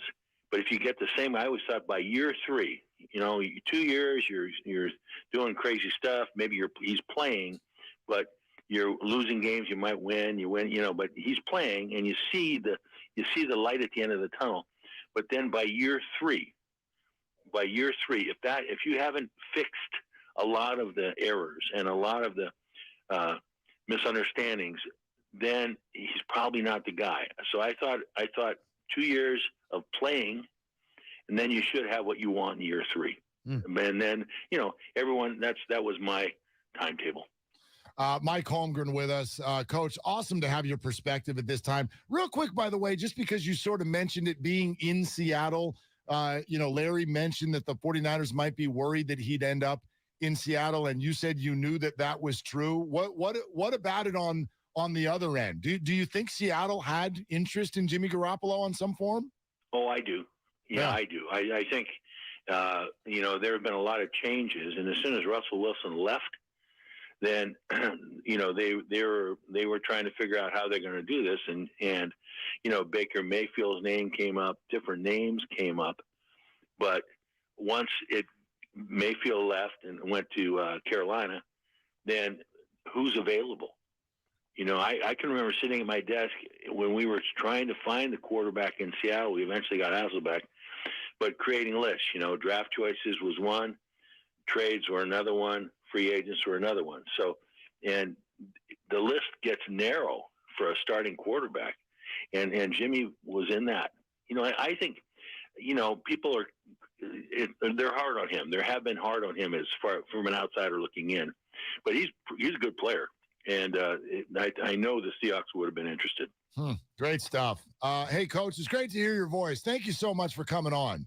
Hey, guy, my pleasure. Take care of you now. Okay. Thanks, Coach. Yeah, you too. Mike Holmgren here, Willard and Larry on 95.7 The Game. That was interesting. That was interesting. Really interesting. There were several things that he said there that I thought were revealing. Okay, what stood out? Well, the last one, that Seattle was most definitely interested. This is a guy who lives up there and has ties to John Schneider and Pete Carroll, knows them both personally. I'm sure he knows probably the inner workings of their thought process. So, and then also just the fact that he kind of views it as 2 years of playing, and then that third year, if you're not doing it in that third year, you probably don't have the right guy. So we're not quite there with Trey yet. Hasn't played it even a full year, let alone 2 full years. So we're a little premature to make evaluations on Trey. I thought that was interesting. And just, the fact that the locker room wasn't split, we're talking about, hey, this could potentially split the locker room. And he said, hey, most definitely the Joe and Steve thing and having Bill Walsh state the starter is Joe was not about the rest of the guys in the room. It was really about the individuals themselves. I thought that was interesting. Right, but he also said, and this is why this sort of pops in my head as a potential problem. The reason it pops in my, because he said this as well. It depends on how the season goes. You're right. Might not be a problem, but it might. It also might, depending on what the 49er record is. And this is why I do believe that this is on some level an admission by the 49ers that Trey is not on August 30th what they at least hoped he would be. I'm not going to say what they thought he would be, what they hoped he would be, because perfect scenario is not to bring back your big-named, high-priced former leader who's been to 2 NFC title games in the last 3 years as a backup to your high-priced, high-leverage, first-round, number 3 overall draft pick. That's definitely not option one. Can we agree on that? That's not what they set out to do this offseason. I would agree if it was based on Trey, but you're looking at it based on Trey. I'm looking at it based on Jimmy was going to be out there for somebody. And if you could get him at $6 million, man, that's the slam dunk. The question was, I don't think you could get going into yesterday, Mark.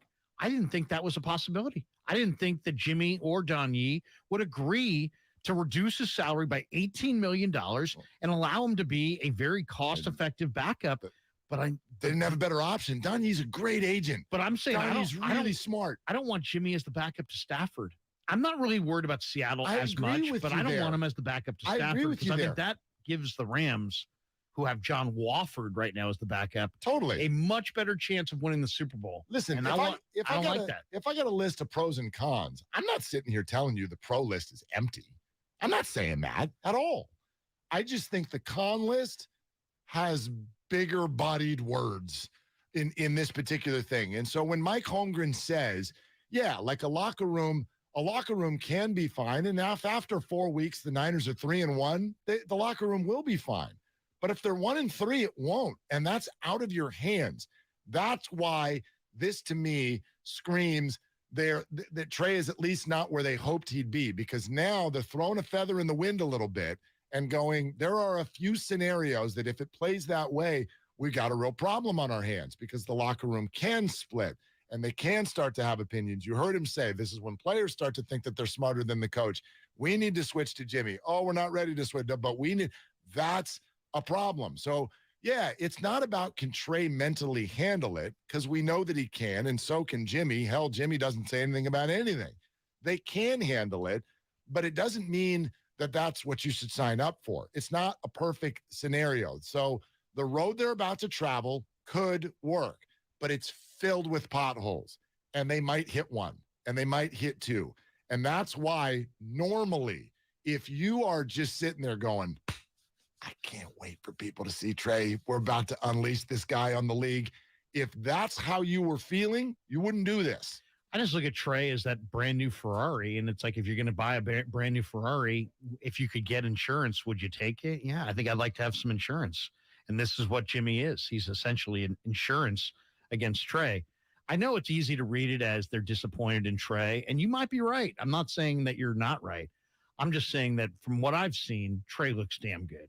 And I think if Trey were allowed to just play, and I think he's going to be allowed to just play, he's going to beat out Jimmy. I really do. I think he's better than Jimmy. I think he's got better talent than Jimmy. I think he's got fewer weaknesses in his game than Jimmy. I think there's more upside potential with Trey, which is why they arrived on Trey, because Trey, I think, has that high-end potential, but he's not quite there yet, and nor should he be.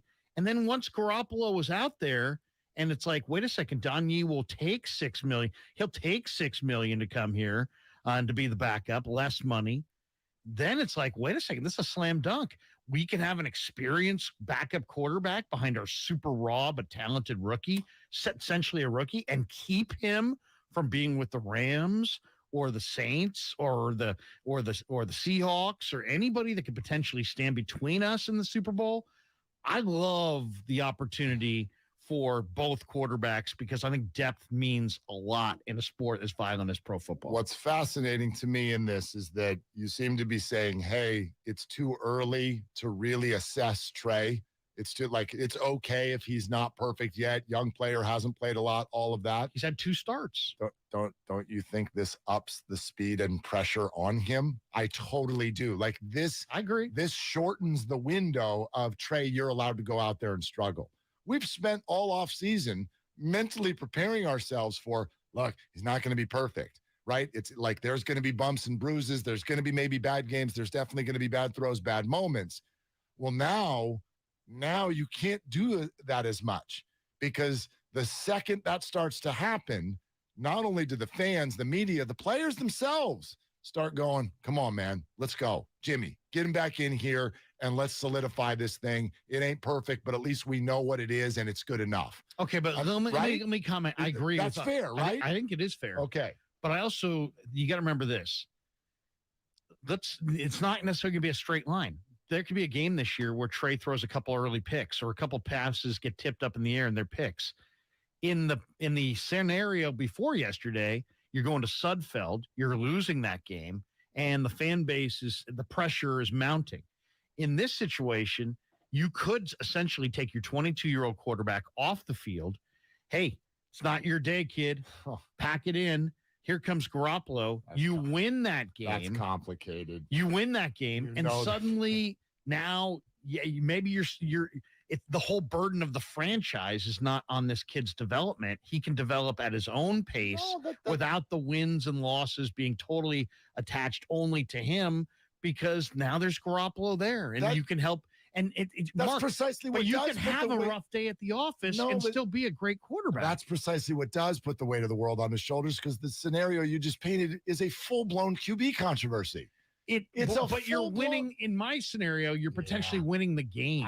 In the other scenario, you're losing the game. And here's Sudfeld, and now it's like, Trey, get it right. What if he sink or swim, man? You're the number 3 overall. He's pick. 22. He's made 2 starts. Hey, 4 starts into Kaepernick's career. Everybody thought he was the second. He was going to be Russell Wilson.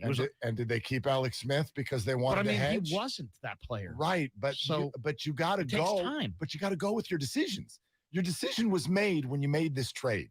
This is your guy, and you're still going with him. Are you? Yeah. Are you sure? Well, I mean, you just painted a picture of he's struggling in halftime. So let's just bring Mark, I'm saying Jimmy in to win the game, and then what? The next week, he's a terrific young prospect, but he's a prospect, Mark. I mean, he's 22 years old. He's made 2 starts. He played at the FCS level. Yeah. It's not necessarily. I personally think Trey is definitely going to get there as far as being a really, really good NFL quarterback. Why? Because he's got all the skill set. And he's wired right, and he loves the process. He'll do it. I don't disagree. But it may not be this year. Well, that's a problem. I just think that's a problem. You're going to have to show a little patience. In year 2. But this isn't about patience. Yeah, I just know, because the scenario you just painted, I just think this is an oversimplification. Big time. A great coach told us 3 years. Of 2 years of playing. He's had 2 starts. And this great coach also told you that the locker room can split in a heartbeat. Like the scenario you just painted, you made it sound like the post-game press conference after that, everyone is just giving Kyle a beer going, that was an awesome win. As opposed to what would actually be happening, which is, coach, who's your QB next week? They didn't ask that question last year? They did, and the team made it to the NFC Championship. The team was 3-5 and not in a good spot, and they barely made it because things fell a certain way with a veteran. Like that's putting too much on the quarterback. You're signing and up for controversy. You're signing up for controversy. I just want you to know that. These games last year. I remember Colt McCoy completing 85%. I don't think that's on Trey or Jimmy. Larry, I'm just telling you. I hope you're signing up for a QB controversy. The scenarios you're painting to me right now are all leading to the same place, which is a QB controversy, and I don't want that for the 49ers. They don't want that. Nobody wants it. It's not good. You don't want a QB controversy. Last year worked out because they finally decided we're going with one guy, we're going to take the warts with us, and we're going to handle it, and we're good enough to handle it, and they were. But you don't want to be going back and forth. What you don't want to be doing, I'll tell you what you don't want to be doing. You don't want to draft a super young, raw quarterback with tons of upside, and because he starts off rough and your fan base is impatient, you either trade him or bury him or decide he's bad. Peyton Manning was terrible his rookie year. He threw 28 interceptions. Totally different, terrible team. Totally different. No, I know. That's exactly. It was a terrible team. This is not a terrible team. So you don't run that same. You don't just run a guy out there and lose. You try to win games. You try to develop him as you win, so you can get to that postseason. I think Trey's going to develop nicely. I think this move with Jimmy. I think Jimmy there is going to help him develop. I don't think it's going to hurt his development. All right. It's all sponsored by Cars for Kids. A bunch you want to weigh in, and we're going straight to you next. So, stay right where you are at 888-957-9570. Keep your comments coming, too. Comcast Business text line, YouTube, Twitch. We see you commenting on some of those. Thank you so much for watching. We really, really appreciate it. Also, John Mulaney, comedian John Mulaney, Concord Pavilion, September 17th. Your chance to win is coming up next, courtesy of Live Nation. Stay tuned for the sounder. Do we have the sounder? This is what the sounder sounds like. The sounder is going to sound like this. This is not the time, but the next time you hear the sounder, you're going to want to call in, and we'll there you go. So the next time you hear that, we'll give you the contest line. You can call in and win John Mulaney tickets. So that's coming up next as well. It's Mark Willard, Larry Krueger, 95.7 The Game. I'm Michael Jenkins, helping you beat the books with BetQL. The Padres continue their for a wild card spot as they face the Giants, but it won't be an easy task for San Diego. Logan Webb is starting for San Francisco, and in 2 starts this season against the Padres, he's given up just 2 earned runs combined while giving up just 10 hits in 16 innings. The Giants would love to make things tough on their NL West rivals, and BetQL thinks they will. The 5-star play of the day is the Giants over the Padres on the money line. Staples has everything for school at great prices. So this year you won't go back to school. You'll be ready to move forward and master 5th grade math. I can't do this. It's impossible. Not you, Dad, your daughter. Staples will help her move forward. Right. Right now, Staples comp books and number 2 pencils are just 50 cents each. Plus, 2 pocket paper folders are only 25 cents each. Everything on your list at amazing prices. Staples, we're not going back. We're going forward to school. Ends 9/3. In-store only, limit 30. The prophet, Peter King, who's been saying for months to keep Jimmy Garoppolo, joins Damon and Ratto today at 3:30. If you lose your starting quarterback, in most cases, your season is over. And the 49ers don't want that to be the case. I think it would be a huge mistake, even if Garoppolo goes to the bench. I'm not trading Garoppolo. Best 49ers coverage is right here on 95.7 The Game. Looking for a fulfilling career with opportunities for job growth? Is paid training, excellent medical and dental benefits, and a pension important to you? Then apply to become a VTA bus operator, providing VTA customers with a great transit experience. Visit VTA.org/point-A and apply. Why do we find popping bubble wrap so satisfying? Why do we say boop when we touch somebody's nose? Boop? Why do we turn anything and everything into drums? Honey, I need those pots to start dinner. Why do we sing in the shower? I'm taking a shower. And outside the shower. This conference call is boring. Rick, you are not on mute. Why? For the same reason we play scratchers from the California Lottery. Because a little play can make your day. Please play responsibly. Must be 18 years or older to purchase, play, or claim. Every search you make, every click you take, they'll be watching you.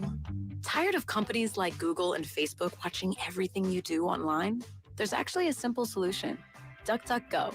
It's an all-in-one privacy app with a built-in private search engine, web browser, one-click data clearing, email protection, and more. All for free. Download the app today and get the most comprehensive privacy protection with a push of a button. DuckDuckGo. Privacy simplified. If you owe back taxes to the IRS, have unfiled returns, or are worried about an audit, the IRS is hiring 87,000 new agents to address these very issues.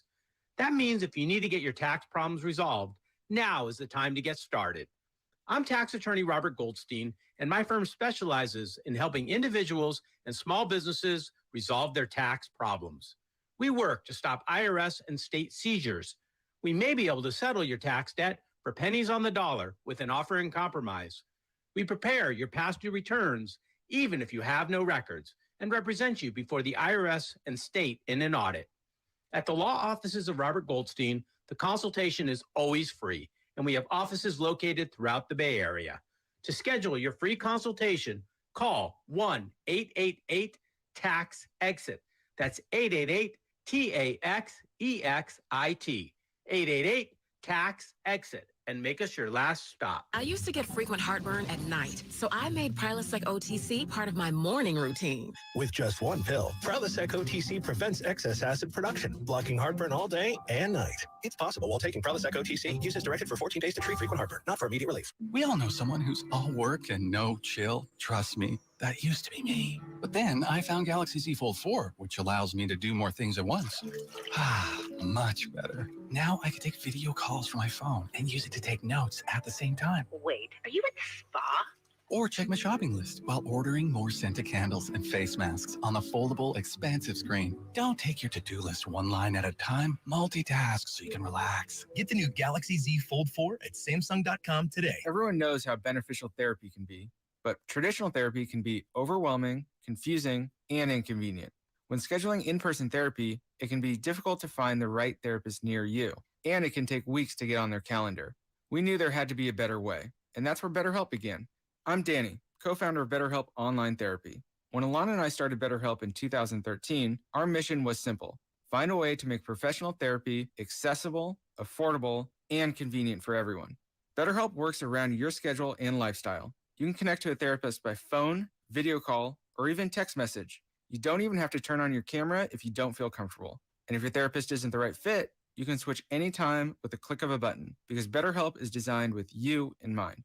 See why over 2 million members have trusted BetterHelp for online therapy. Go to betterhelp.com/youfirst and get 10% off your first month. That's betterhelp.com/youfirst for 10% off your first month. Drivers who switch and save with Progressive save over $700 on average, and those savings add up. Imagine what you could buy in the future. So I used the savings from switching to Progressive 30 years ago to buy tickets to the championship game. You know, between those two teams that didn't exist 30 years ago. Yeah, I'm a big Alaska Palm Trees fan, which is a team now in the future. So switch to Progressive and save big, because those savings can add up in the future. Progressive Casualty Insurance Company and affiliates. National annual average insurance savings by new customers surveyed who saved with Progressive in 2020. Potential savings will vary. O'Reilly. Stay cool this summer with AC Pro and O'Reilly Auto Parts. Right now, get a $15 O'Reilly Auto Parts gift card after mail-in rebate with the purchase of select AC Pro ready-to-use refrigerant products that include a hose and gauge. Beat the heat before you hit the road with AC Pro at your local O'Reilly Auto Parts store. O'Reilly Auto Parts. You can't get much for $5 these days, unless you go to Wendy's for a $5 biggie bag. Get your choice of double stack, junior bacon cheeseburger, or crispy chicken BLT, plus 4-piece nugs, fries, and a drink, all for just $5.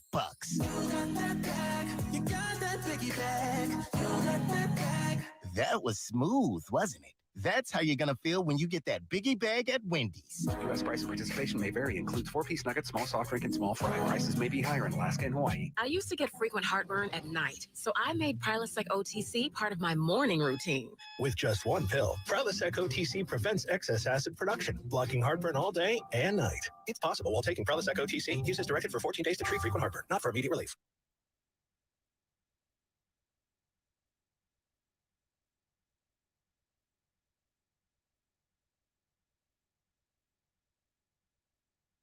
Now, back to Willard and Dibbs on 95.7 The Game. And congrats again to Dibbs. If you're just joining us, Mila Dibley, 5 pounds, 5 ounces yesterday morning. She is here. In fact, she was here before Jimmy Garoppolo was. How about that? Jimmy waited till the afternoon to rejoin the San Francisco 49ers. I mean, we're going to get to the phones here in just a second. Larry Krueger in for Dibbs, all sponsored by Valley Transportation Authority. I mean, I get that no one's going to spend any time being concerned about this because he's been the quarterback of the team for the last 5 years. But just to further what I'm saying, that this was kind of a yank the parachute open move by the 49ers yesterday. I mean, they didn't even give him a playbook. They didn't even bring him to Minnesota. They wouldn't let him come on the practice field. If there was any inkling, in my mind, over the last 3 weeks that this was the way it was going to go, I think, you at least say to Jimmy, hey, this is a scenario. Here's a book. I mean, that's a non-factor. I don't think it's a non-factor. Like, he's been on the team for 4 years. He knows the playbook. He's a new quarterback coach. I know he knows the playbook. But it's Kyle's system. He knows Kyle's system. It's not a concern. It's interesting.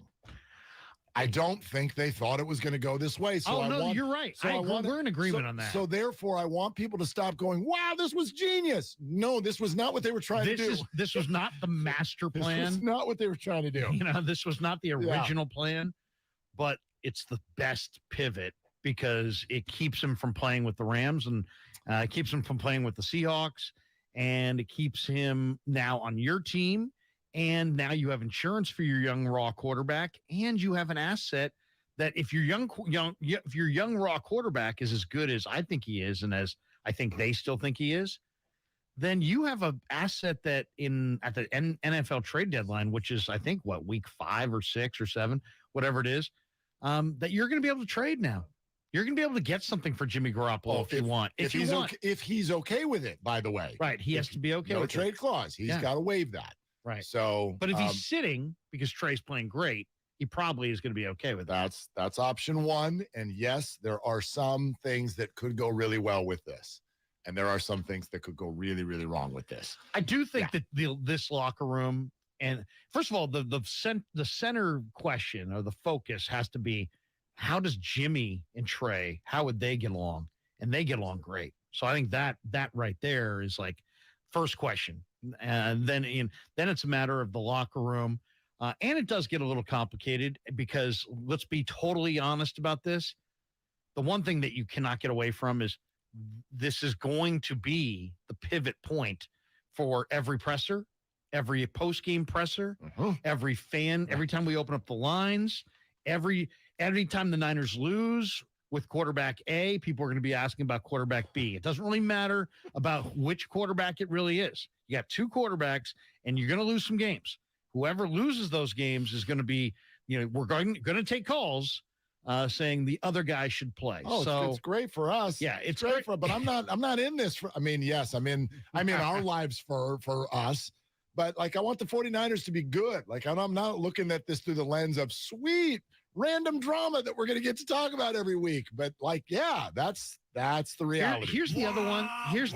Okay. There's the sounder real quick. 2 tickets to see John Mulaney, September 17th, Concord Pavilion. Caller 5 right now. Contest line. Don't call the regular line. It's totally full, and we're coming to you in a second. Contest line is 415-951-2386. 415-951-2386. One more time, 415-951-2386. Caller 5 is our winner, brought to you courtesy of Live Nation. Go ahead. Well, I was just going to say that we kind of assume that, let's say Jimmy's, Trey's a starter, Jimmy's the backup, that Jimmy will only play if Trey struggles. But that's not necessarily the case. Trey could come out, play phenomenal for a month, and then have some injury that's going to cost him 5 weeks. And then suddenly Jimmy comes in and plays. Now, I like their chances of winning those games without Trey, let's say, with Jimmy, better than if you went with Purdy or Sudfeld. So I think the 49ers gave themselves a shot in the arm where they're going to be able to probably in most scenarios qualify for the playoffs. And then you know what? I've looked at the NFC teams. I'll take my chances with either quarterback, with Kyle Shanahan, the weapons they have, the defense that they have in the playoff tournament, regardless of if it's Trey or Jimmy. So if the whole goal is to try to win a ring, you can't win a ring if you don't make the playoffs. You can't make the playoffs if you have a quarterback, if you're leaning on Nate Sudfeld. Nothing against Nate Sudfeld. I want to crap on him, but I really believe they couldn't win with Nate Sudfeld. Yeah, so I kind of like this scenario, even in that scenario where Trey plays well, Jimmy comes in, you make the playoffs, and then, we'll see where it goes. But it complicates things, but it also makes the 49ers a better bet, I think, for the Super Bowl. That scenario you're painting, I mean, who wouldn't agree with that? Like, Jimmy Garoppolo is going to be better than any other backup. But one thing's clear in all the conversations you and I have had about this, you think it's much more about, like, I don't even think the names Sudfeld and Purdy pop into my mind when you do this, because why not? Because who cares about your backup quarterback? Kyle Shanahan, because he's sub 500 despite being one of the best coaches in pro football. So you could say it that way. I think you don't care about your backup quarterback at the start of the year unless you're worried about your starter. Tampa doesn't care about the backup. Green Bay doesn't care about the backup. Kansas City, Chargers, Bills, Bengals, Ravens, they don't care about their backup. And that's because their starters are all established and your starter's not. Right, but doesn't mean he's not good.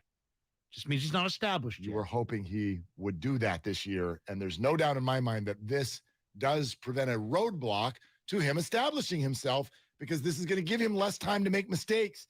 Like, that's the big thing here for me. And I know Let's hear from some people on let's hear. this. Yeah, Mark Willard, Larry Krueger here with you, 95.7 The Game. Let's go. Dan in the Bay Area. Hey, Dan, what's cooking? What are you doing? Hey, guys. Hey, Larry. Hey, what's going on? Hey, your partner. Hey, Mark, Larry, I think this whole thing is about the cap, okay? This is about money. The reason other teams don't care about their backup that are top teams is because they got $40 million quarterbacks, and they've got to carry a guy that is insignificant.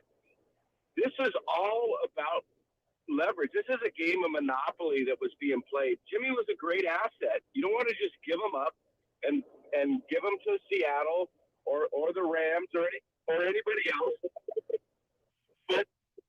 But we lost Dan a little bit there. So here's one thing I'll say about that. Jimmy is a great asset. You don't just want to give him up. True, depending on one lens. The other lens is they've been dying to give him up for 8 months. They've been trying. They tried every single team. They called them all. And that was the goal. And the shoulder surgery timing is definitely a question I have. And that's a story that'll never get told, by the way, in terms of the way Jimmy and his people handled that. If anybody botched this, you could make the case that it was him in terms of the timing of the shoulder, the way that all got out. So I guess my point is that we're going to sit here and congratulate the 49ers for having the best backup in the quarterback room in football. And I'm sitting here going, they just spent 9 months trying to not. So I have a really hard time going, great job. By the way, great job. Danny's like, he's on my YouTube show. Oh, he is? Yeah. So, well, keep your takes to Larry's show. No, I'm kidding. Yeah. Go ahead. No, but I think what his point was just simply that, yeah, because if you have a Aaron Rodgers, he's making 20 or 30 million, and you're not going to have a expensive backup. Right. So what's Justin Herbert making again? Go ahead. I don't know, but not very much. And who's his backup? Last year was Tyrod Taylor, wasn't it? And not this year, because no one cares about the because backup. now he's established. And if Trey were established, I don't think they would have Jimmy here. I'm sorry, last year, was he established at the start of the year? In year 2. Yeah, but he also played a full year in the Pac-12, full career in the Pac-12. Larry, the 49ers have got to wear that. You picked that guy. There were other guys who played college football. I'm not saying, but they kind of knew when they took him that they knew that when they took him that he was a raw quarterback. I mean, Jed York talks to Kyle Shanahan. Jed York said, "Hey, you know what? We could keep Jimmy on the roster for 2 full years." Right, but now they're going to have him on the roster for 2 full years. But Jimmy also held a press conference and went, "See ya." So here's my point. You're all acting like Trey Lance was supposed to get 3 years to develop. If that was the case, this wouldn't have been definitive in January when the season ended that Jimmy was leaving. You would have been like, well, we'll see, because he's under a contract for another year, and we're really not sure if Trey's going to be ready to play. But this has been definitive from the final snap. Yeah, but here's definitive that we're moving to Trey, and then they got here, and they're like, nah.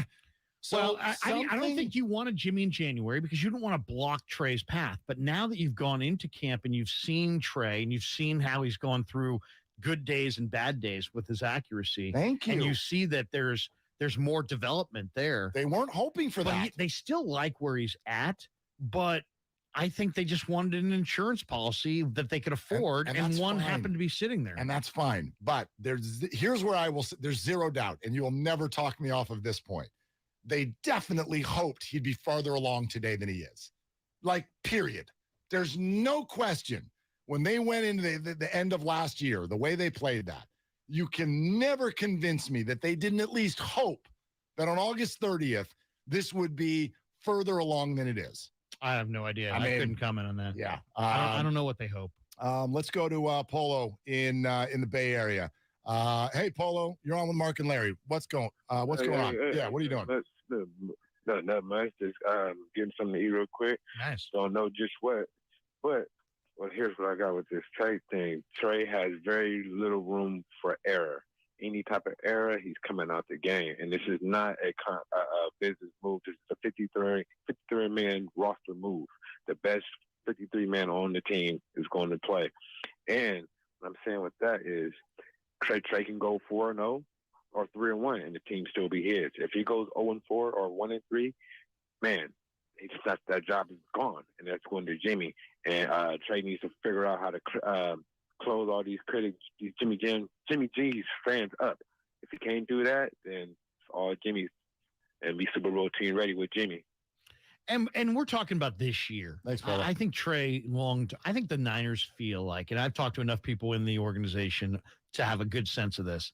They feel like they've got the right guy in Trey Lance. Now, is he ready today? I think it's fair to say, Mark, that what they'd hoped he would be is not where he's at right now. I think that's totally fair. I don't have any proof of that, but I think it's fair. But I do think that they feel like they've got the right guy and that he's going to get there eventually, but it's not necessarily going to be this year. And they're done wasting years waiting on quarterbacks and leaning on second quarterbacks. So they just want to make sure they're stacked at quarterback. It'll be interesting today to me to see if they keep Brock Purdy, because I think Brock Purdy can play, and I would keep all three quarterbacks. And I think if they're really consistent with their thinking of the quarterback means everything, they may keep three quarterbacks. I think Purdy is either on the roster or they at least try to squeeze him into the practice squad. I don't know if he'd make it. I don't know that he will. I don't know that he'd make it. But I think Sudfeld is gone. That definitely my read on yesterday. Even though I know he got some guaranteed dollars. I think $2 million guaranteed. Yeah, I think Sudfeld's definitely gone. I mean, hell, they just saved. Purdy outplayed Sudfeld in the preseason. Yeah, I totally agree with you. Some people have argued. I heard Bonte arguing that this is not an indictment on Trey. This is an indictment on Purdy and Sudfeld. I don't know that it's an indictment. I don't know. I mean, this is Jimmy. I don't think it's an indictment on any of these guys, really. I just think saying, hey, we want as good a quarterback room as we possibly can have, and we don't want this guy playing with the Rams or the Seahawks. I mean, you got to agree. Let's be honest. If what would dial up the heat on Lynch is if he goes to L.A. or Seattle and they beat the Niners. No, that's bad. I mean, that's what we've been talking about for the last 2 weeks. You have to agree, though, what Polo said, there is something there. Like, in a perfect world, Trey doesn't make mistakes and have Jimmy's weight on his shoulders in 2 seconds. That's not perfect. Like, he does have less room for error today than he did yesterday. Yeah. You agree, right? Yeah. So that's part of this. Let's go to Jones in Atlanta. Hey, Jones, you're on 95.7 The Game. What are you doing? What's up? I'm sitting here listening and watching all this this so-called controversy that we got going on. I'm going to say something to this, you know what I'm saying? Because we did this last year, right? So, and I know everybody was like, well, if Trey was such, why not just let Jimmy and Trey kind of battle it out in training camp, right? You know why? Because they didn't want Jimmy to win the job. If you put them both on the field, that's what training camp was supposed to be for, right? Let them play it out. Best man win. Who cares if you done wasted the 3 first-round picks now? We can't get them back, right? So it's supposed to be best man wins at all times. I like what the Philadelphia Eagles did, right? They had just paid Carson Wentz all that money and still drafted Jalen Hurts. Jalen came in and took that man's job. I'm going to see you later, Carson Wentz. Holla at you. You ain't worth it, right? But since we invested all this capital, which we didn't have to do, you know what I mean? Now it's like, oh, we got to get the kid into play. But the kid ain't ready. He wasn't ready. You know what I'm saying? He ain't been ready. It doesn't take long. I've called him before and said this. When Russell Wilson was with Seattle and he came in after they paid Buddy $50 million, it didn't take long. He got to go. We could have did the simple thing, let him battle out in training camp. If Jimmy loses, send him on about his way. Cut him. But like you said, I like having a Ferrari and still having my little old Tahoe to drive around just in case the Ferrari messes up. Exactly. Well, but the NFL, the traditional thought, Jones, is a great call. Thank you very much. But the traditional thought, because we keep saying, okay, I've got a Ferrari, don't I want insurance? The traditional NFL thought, John Madden, if you got 2 quarterbacks, you got none, is that you don't have a Ferrari with insurance. What you have is potentially 2 Buicks. And that's the problem. That's the problem, because you already know. Like, how would you describe Jimmy? Go ahead, put a car on him. Who's Jimmy? Jimmy, a car on Jimmy. He's like a. I used to give Gary crap. Camry? Like, no, what is it? What? Gary used to drive the Bentley. I drive a Kia Sorento. Jimmy's a Chrysler 3000. Chrysler 3000. He looks like a Bentley, but he ain't. Okay. He's a Chrysler 3000. But in two sides of your mouth, you're saying Trey's a Ferrari, yet Trey's not ready. No, I'm saying they're hoping he's a Ferrari. You're hoping. Yeah. And also, I just think that you have to give Trey a reasonable amount of time. I think this is. And I think this is. You think 1 year of sitting, just because Mahomes did it, Trey should be able to do it? First of all, is that the reasoning? it's a year longer than just about any third overall pick is ever going to get again. So that's number one. But number two, I'm not saying he gets a year to be great. I'm saying he gets. His last year in college was one game. Right. You have 18 months to totally make me buy in. Not you got to be perfect today, but I got to see it.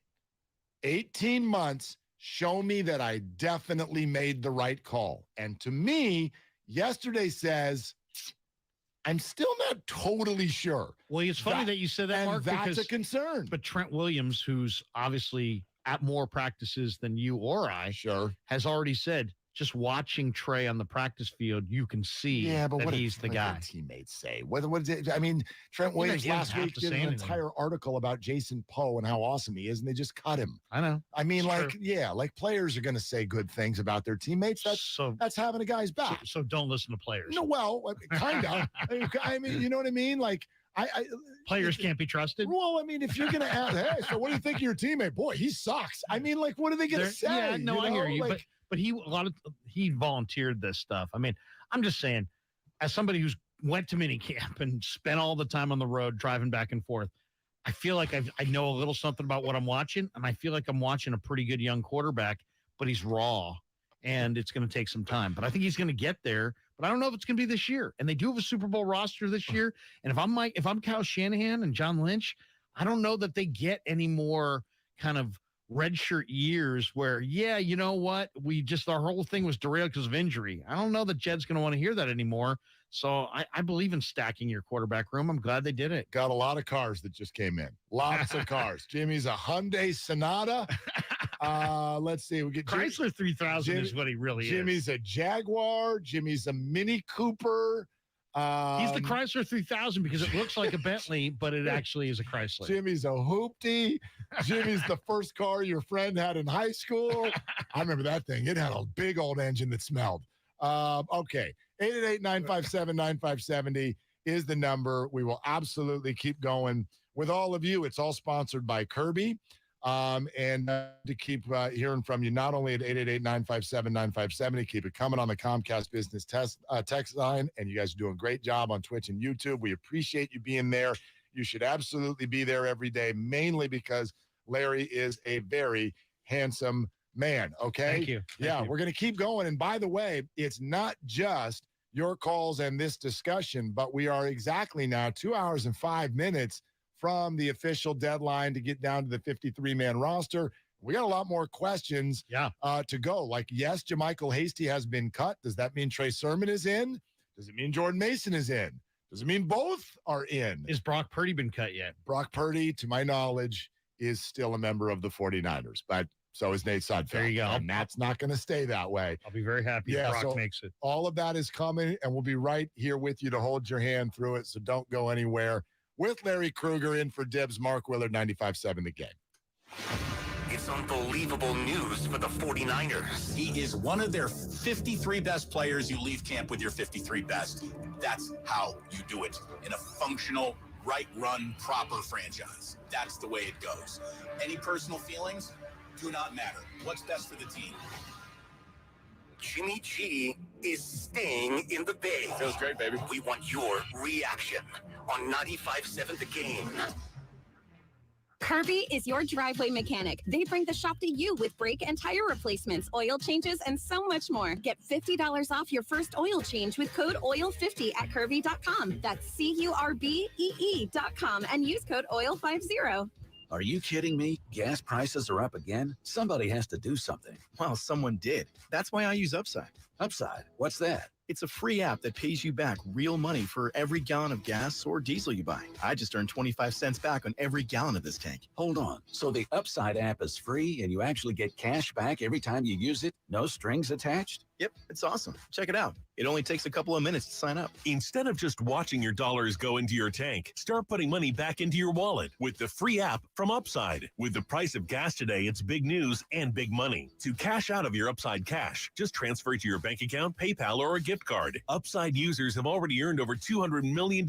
Now it's your turn. Download the free Upside app and get cash back on every gallon of gas. Use promo code GOLF for an extra 25 cents per gallon on your first fill-up. That's code GOLF. Use code GOLF for an extra 25 cents per gallon back in your first fill-up. Cashback's not available in gas in New Jersey and Wisconsin. Sides and totals are obviously awesome, but how can you not love betting on props? Nick Costos, co-host of You Better You Bet, 3 to 7 p.m. Eastern on the BetQL network. I love it because it's like playing fantasy sports, except you're betting on the game. Which player is going to have a lot of success in the game? I think prop bets are absolutely tremendous and a different way of thinking about handicapping and betting on a sporting event. All the insight you need to bet smarter is at BetQL.com. And listen to You Better You Bet with Nick Costos and Ken Barkley, streaming weekdays from 3 to 7 p.m. Eastern on Odyssey. Parents, are you tired of helping put your kids' shoes on? They're squirming, watching cartoons, anything but helping. Luckily, it's Skechers to the rescue. Introducing free Skechers slip-ins. Footwear you can just get your kids to step into and their shoes are on. You don't need to bend over. You don't need to sit on the floor and try to wrangle them on. And they're available in all types of Skechers styles with and without laces, and most are machine washable. Find Skechers slip-ins for kids or mom and dad at a Skechers store, Skechers.com, or wherever stylish shoes are sold.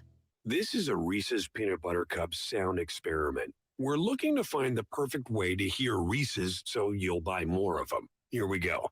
Reese's, Reese's, Reese's, Reese's, Reese's. Hey, get out of here, you little stinker. Reese's. Reese's. Reese's. Peanut Butter Cups. That breathy one sounded very creepy, am I right?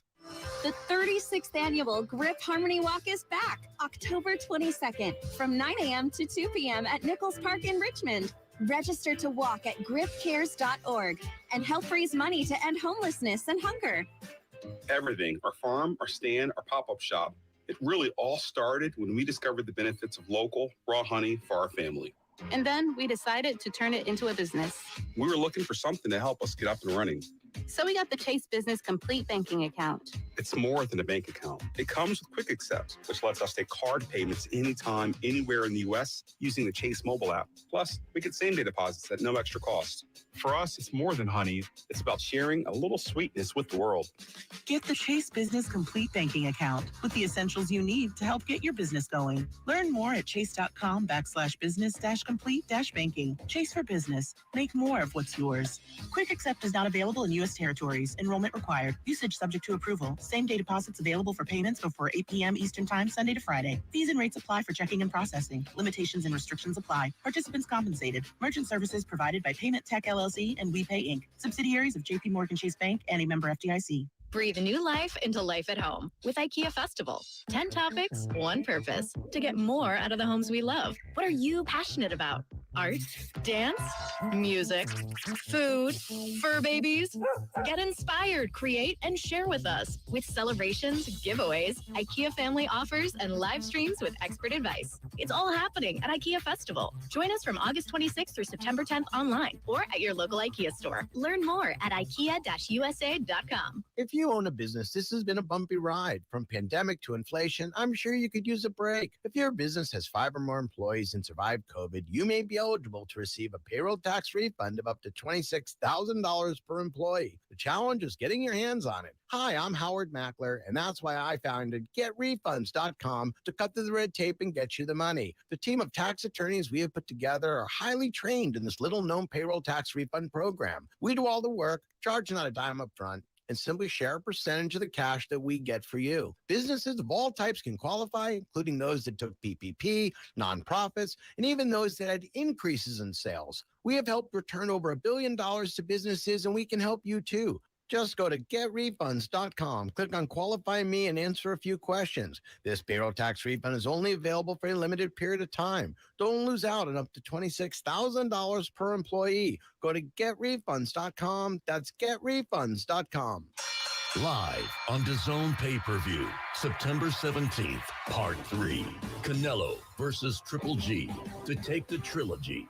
Bad blood, a score to settle, controversy, brutality, pure hostility. For victory, for history, for the trilogy. Canelo Alvarez versus Gennady Golovkin. September 17th, live on DAZN pay-per-view. Visit DAZN.com. You're listening to 95.7 The Game, KGMC FM at HD1 San Francisco. Always live on the free Odyssey app.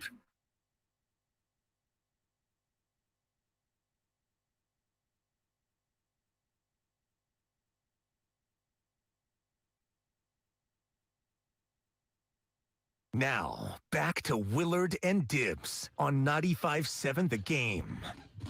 Okay, Jerry Rice spoke on this a little bit yesterday when he's on the morning show. We'll have that for you in a little bit. We'll keep going with your phone calls. It's all sponsored by Fremont Bank, full service banking, no compromises. Larry Krueger's in for Dibbs, Willard and Dibbs, 95.7 The Game. Cut down 2 hours, hour 57 minutes. Brock Purdy, Nate Sudfeld, Trey Sermon, and Jordan Mason at this hour all remain on the roster. Those How are the about headlines. D-line? How about the guys I'm looking for? Kamoko Ture, Kerry Hyder, and Jordan Willis. The Niners are so stacked on the D, but man, on the D-line, all three of those guys have played well enough to be on the roster. The question is, do they carry 10 or 11 D linemen? I had 11 on my 53. I'm eager to see what they'll do because almost assuredly the player they cut there will sign somewhere. I feel like did I see something on Jordan Willis already? Jordan Willis had that big play in the Packers game last year. I thought I saw his name come across as a cut. I may be wrong. So, but I'm thinking now based on what I'm looking at, maybe I saw a different name on that one. But again, the lead story as far as cuts, if you're just joining us, JaMychal Hasty, earlier this morning, cut by the San Francisco 49ers. I also, real quick, I don't always do this. Like we definitely incorporate the comments from YouTube and our text line into our conversation. And just so you all know, like, every day, there's going to be 50 to 100 that are like, you are the biggest moron in the history of man. Like, you've got some, Larry, I've got. That doesn't bother us. You can keep those coming. I think they're funny. That's great. But there is one person that's been a little bit almost borderline relentless today. And I bring it up because I want to make sure that this is not where today's conversation goes in the ethos. 707, can't wait for Trey to prove Willie wrong. And we can all laugh at his negativity and terrible takes. I texted that. Okay, thank you, Kyle. God bless that texture, by the way. 707. There's no fist in the air. Hold on a fist second. in the air. There's no Trey proving me wrong. When did I say that I don't like Trey Lance? You've been against him since he was a child. I have been behind in favor of this move. Kyle will back me on this, I think, unless he wants to sell me out. He's been with me every day of this show all year. There is never a moment. I'm not taking that. There's never a moment that I've said that I think they should stick with Jimmy and not Trey. And in fact, I think what the chord I'm trying to strike today, and never know if I'm doing a decent job of it, but when people come to these forums and discussions to say, what's your opinion on this player? What? Why do you want what I think Trey Lance is going to do? I'm telling you what I see they think. I'm telling and it's you. your interpretation of it what is they my think, 'cause interpretation. You're not even talking to them. No, but I am talking to people. Right. And they're talking to people and they're talking to people, and you get how a tree grows. But my interpretation is based on what their interpretation is. And they are telling you what they think based on their actions. Now, their actions at the end of the last year were to let Jimmy walk to a microphone and say, see ya. And now Jimmy's here. And so at minimum, as I've said, things have changed. At minimum, many things have changed, Right. from a shoulder surgery to a leverage based on the rest of the league and their desire for Jimmy and money. All of those things are here, and we've talked about them all. But at minimum, there's no way you can tell me that they don't think Trey is at least not where they had hoped in a perfect world he would be today. Because if he was, you don't do this to your guy. I will agree with you. Don't do this to your guy.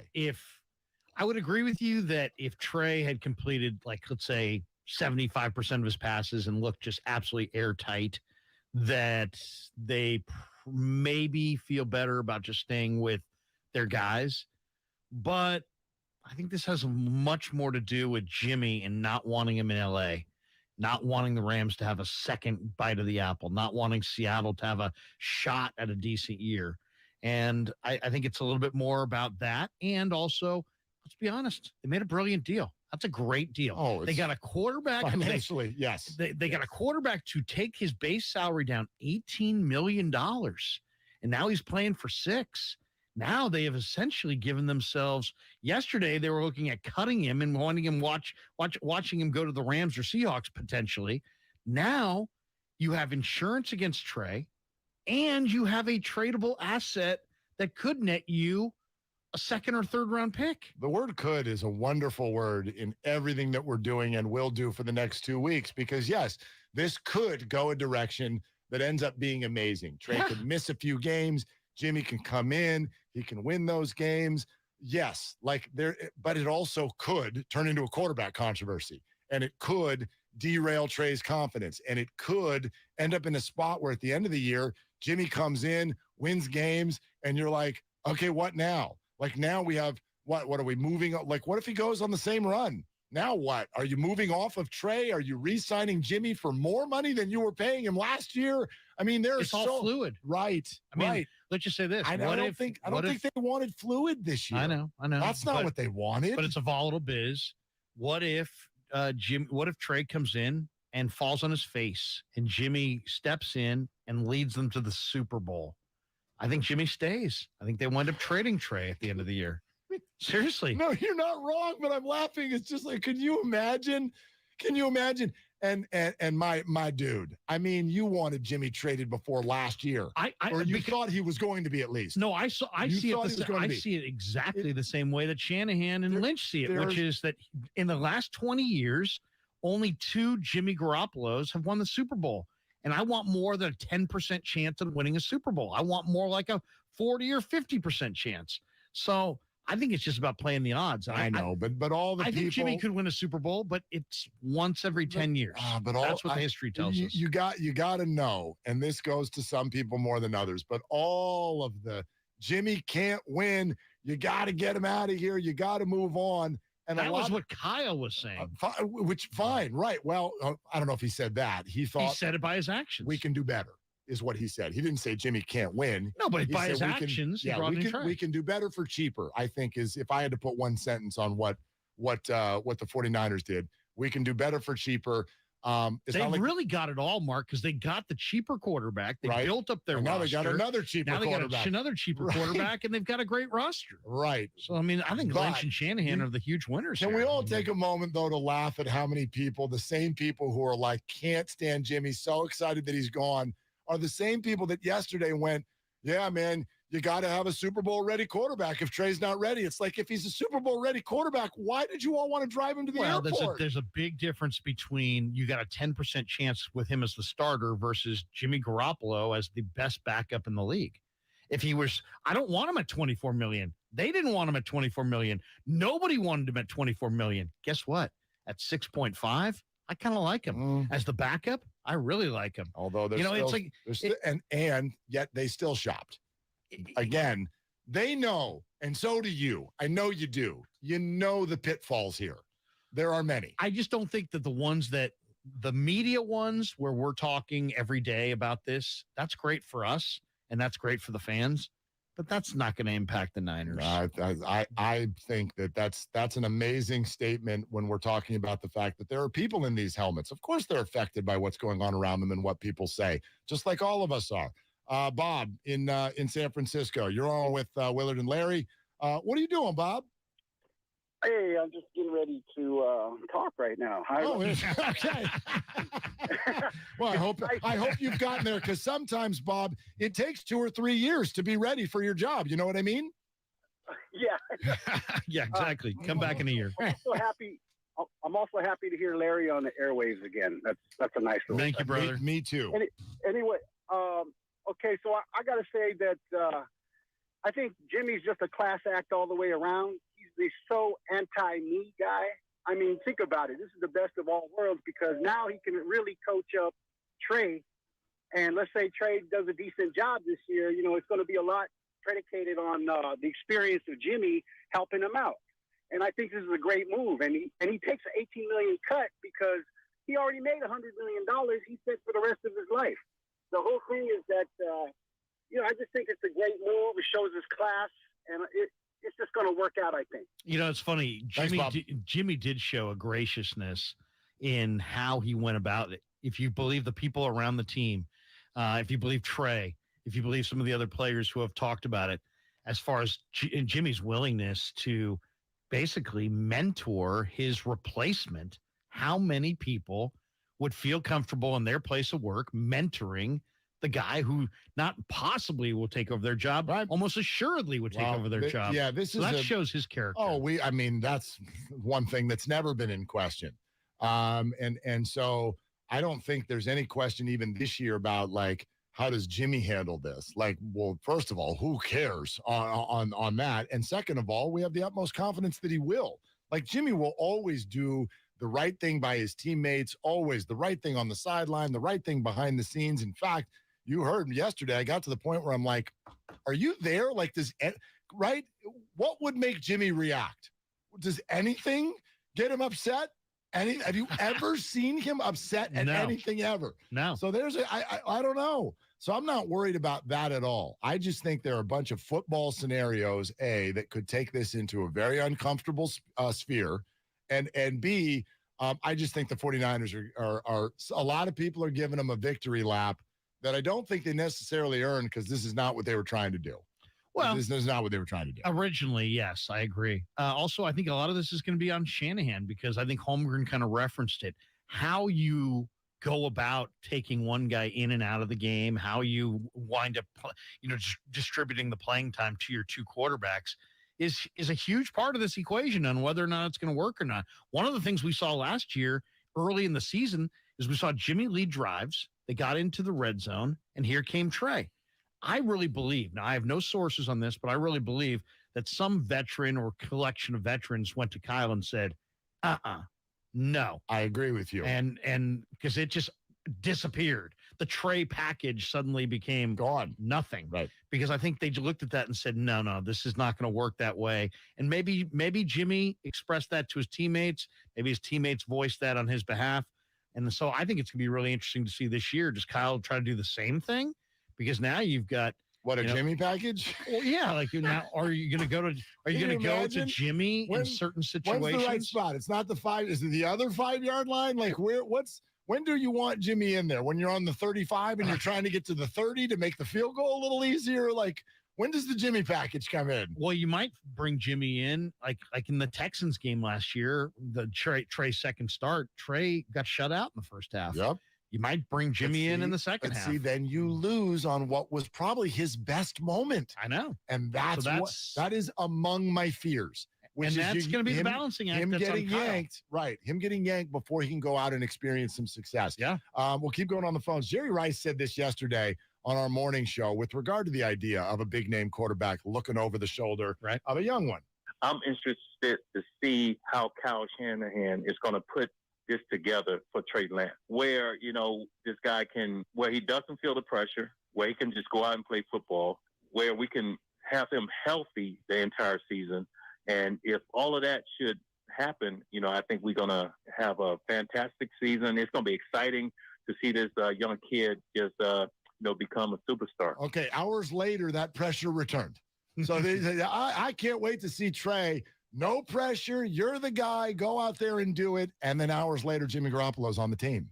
Here's the thing, though. You were looking at that as additional pressure. I think the real pressure for Trey comes in the fact that it is a Super Bowl ready roster. Yeah. And I think we said it 2 days ago before we even knew about this, that the standard for Trey is double-digit wins and make the playoffs. That right there is kind of a high standard. So, Does Jimmy complicate things? Does Jimmy put pressure on, add pressure to the situation? Possibly, but man, the kid already had a lot of pressure. So I don't know. I don't know that it adds that much more. 408, Willard is a 91 Honda Accord and Krueger is a 92 Mazda Miata, which I'm going to take to mean that I am convertible. I am bigger and more reliable.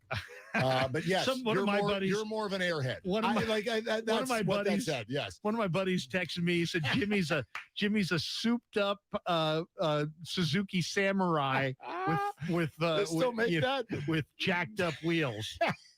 Like, all right. Let's go to Lori in Phoenix. Hi, Lori. You're on with Willard and Larry. What are you doing? Just trying to get a few minutes of relaxation in before somebody in my family comes in and asks me for something. Well, that's not going to happen, Lori. Yeah. I mean, yeah, you can. Well, I think we do that when we die or something. Yeah.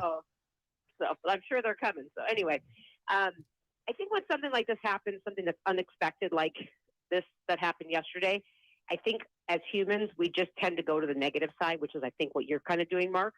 You think of all the bad things that could happen because it's something that you didn't expect to happen. And when there's a lot of pros, that happen too. From a business aspect, as Larry's been saying, I agree with everything he said. I do think having Jimmy on the roster makes the team better. But I can understand the pitfalls that what you're talking about, Mark. But the other thing is that what we forget is they've gone through this just last year. Granted, like Jimmy said this press conference, he wouldn't wish that on anybody. But as you go through things in life, you learn very quickly things you want to do again and things you don't.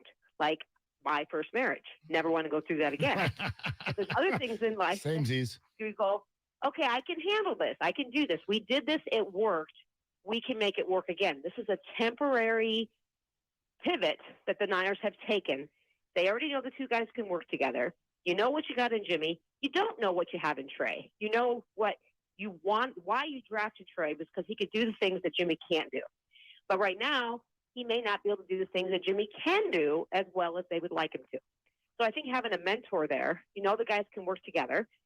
I think it could work. It could all go awry. Yep. But at this point, you have a Super Bowl roster. Why not try one more time? Well, if not, you were just going to throw Jimmy away. Lori, it's a great call. And by the way, Larry, you know this, something I've been working on in my life. I get called Captain Negative Pants just about every day of my day. Mark is an eternal optimist. If I could just look at things through, like, I don't know, Bay Area sports glasses a little bit more often, man, my life would be better. You were so positive across the street. Now you came over here, you're so negative. Oh, my gosh. Why are you so negative? Yeah. Working on it. Yeah, I'm a bastion of positivity. I've been hardened by the streets of the Bay Area now that I'm back. Hey, you know what? If anybody who thinks Mark was negative, he had the Giants as still alive going into last night's game. No, I didn't. That was a joke. You couldn't. Man, the whole text chain was tongue in cheek. But last night there was a funeral. Like if you'd swept the Padres. My Giants funeral came like about 2 days after the 4th of July. Yeah, they've been dead. They've been dead ever since they came out of the All-Star break and did what they did against the Dodgers. But anyway, circling back to the larger point, it's not that I look at this and go, oh, but here's all the bad stuff that can happen. You're pushing back against this idea that this was like part of some master plan. It definitely this was is not part of the master plan. I agree with that. And if you want to call this cynicism, I'll wear that today and I'm fine. And I get that some of you may not believe this to be true. And some of you are translating this to mean that I think something's wrong with Trey Lance. That's not it at all. I do believe that one aspect of this is that the 49ers are not as sold on Trey Lance today as they hoped to be on this day. That is where I stand on this. And I know that some of you are not there, but to me, that's bigger than your point, with which I've agreed for 2 days now, which is that there is a positive aspect to this season that this creates. The insurance policy, the ability to either move off of Trey or if he gets hurt, have a very high-level quarterback come in and play football for you. Totally understand that. To me, bigger when you go 3 first rounds of assets on one guy, the bigger aspect is after 18 months, you're not sure. And I know so many people are going to go, but Mark. It's only 2 starts. 2 starts, right? But that's our eyes. They're with him every day. They're with him every day. They watch every little thing that he does. And the same way, Patrick Mahomes had only had one start. He had one. And Andy Reid was sitting there going, man, wait till the world sees this. And Jimmy, by the way, has been at these practices. If Jimmy was getting jogging, but he's been there, so he's seen it. Jogging in shorts. Why would he take backup money to come in? Well, because that's all he's being offered. He had no offers. He had no offers. But I mean, why would he take less money than Trey if he really thought, hey, I'm way better than this guy? This guy's terrible. I'm watching him at practice. Because he's you'll end up terrible. with zero. Like this, not only we're fixated on 6.5. Understand if he starts starting, that number's going up. There's so many incentives built into this thing. It could end up being 14, 15 I million. just think that you're buying into the people that have said that he's got arm fatigue, he's got inaccuracies. And I'll tell you this, the people that were saying that weren't at practice. Well, so see, I'm watching him play. Kyle Shanahan saying it, and he was at practice. I know, but I was That's at what I practice, think. and I'm watching him complete red zone passes, and they're dimes. And then I'm watching him the next day go down the field, Ray McLeod, flat dime. I mean, Danny Gray in stride. But Then we get to the preseason, and he went up top to Danny Gray. Right. He hit him in stride. I don't know that I've seen Jimmy Garoppolo hit a receiver in the deep quadrant of the field in stride ever. But Larry, if you're gonna buy into practice accuracy, then you're denying the beat writers on almost the daily basis going, oh, tough day for Trey. Tough day for Trey. Threw 2 picks. Tough day for Trey. We've had a steady stream of that. So if you're going to buy into practice, well, first of all, you have to buy that too. Because I'm listening to every audio cut from every player after every practice. Trent Williams talked about that, and he's like, hey, guys, don't put a lot into practice. But you're putting a lot into practice. No, I'm putting a lot into ball placement in practice. What I'm talking about, when you're talking about picks, Mark, you're talking about the defense anticipating what's going on. I don't put anything into it. Script. They know the script. I don't put anything into it. It's like having a spelling test and you're looking down at the words. Yeah, I feel like you're saying this part of practice matters and that part of practice doesn't. Exactly. That's exactly what I'm saying. Yeah, I think that's a tough one because I'm just like, no. I'm like, no practice. Like, just let's see it in a game. But I mean, Trey's trying to throw the ball accurately, so I think that you can evaluate. But defenders who know the script, no, that's fair. Stepping in front of a pass that Trey Lance made, I don't put a lot of credence into interceptions in practice. I'm with you on that. Jeff in Marin is next up. Hey, Jeff, you're on with Willard and Larry. What are you doing? Hey, guys. So I got a couple comments. First of all, I understand why they did Jimmy, but I think it's more about making him more tradable. I think if you keep him on the team, you've got an instant quarterback controversy, and that is not good for Trey Lance or Jimmy or the team. The next point is the offensive line looks porous, to be polite. It looks crappy to be unpolite or impolite. They're going to need quarterback depth, and I agree. I think Purdy looks substantially better than Sudfeld does. He's far more athletic.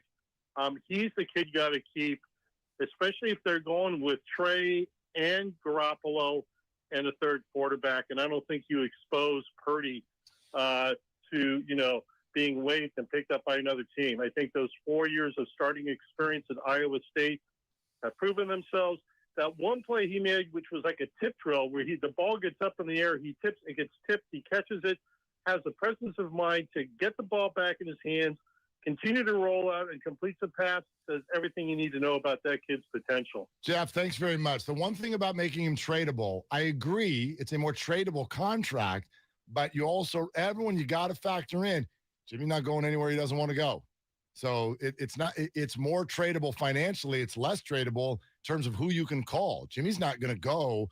He has a seat at the table. Right. He's got a no trade clause. So if you're trying to trade him, like if somebody gets hurt and it's a terrible team, no is the answer. He protected himself against being just offloaded. Right. But if Justin Fields gets hurt and the Bears are like, come on, and maybe he'd like that because it's like hometown, but I don't want to go there because as you said, and you're right about this, what's most important to Jimmy is looking good this year for a free agent deal next year. The NFL is also about a lot of unexpected. What if they keep Purdy and Purdy winds up being better than Jimmy or Lance Oh, this year. God, come on. How are you going to even get that information? Just saying. You know what would have to happen for us to even find that out? I mean, nobody was 0-10 before you even tried Brock Purdy.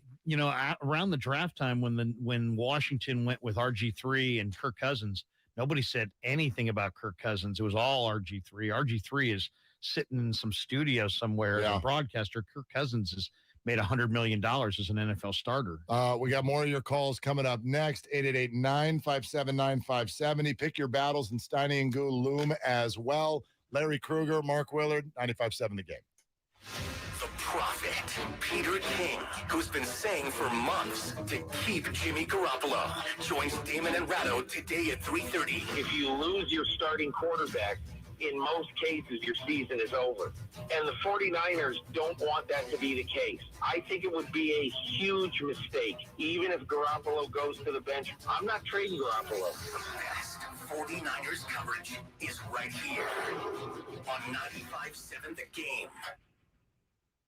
I'll second guest dinners with friends because they can be interrupted by diarrhea, gas, bloating, stomach pain, or oily stools. It turns out I have EPI, or exocrine pancreatic insufficiency, which means I'm missing the enzymes needed to digest food. My doctor prescribed Creon, pancrelipase, an oral prescription medication that replaces pancreatic digestive enzymes. Creon treats EPI due to cystic fibrosis, chronic pancreatitis, pancreatectomy, or other conditions. Creon may increase your chance of fibrosing colonopathy, a rare bowel disorder. Tell your doctor if you have a history of intestinal blockage or scarring or thickening of your bowel wall. If you're allergic to pork, or if you have gout, kidney problems, or worsening of painful swollen joints. Call your doctor if you have any unusual or severe gastrointestinal symptoms or allergic reactions. Take Creon as directed by your doctor and always with food. Do not chew capsules, as this may cause mouth irritation. Other side effects may include blood sugar changes, gas, dizziness, sore throat, and cough. These are not all the side effects of Creon. Creon is the #1 prescribed EPI treatment. Ask your doctor about Creon for EPI and visit creoninfo.com or call 800-633-9110 to learn more. That's CREONinfo.com.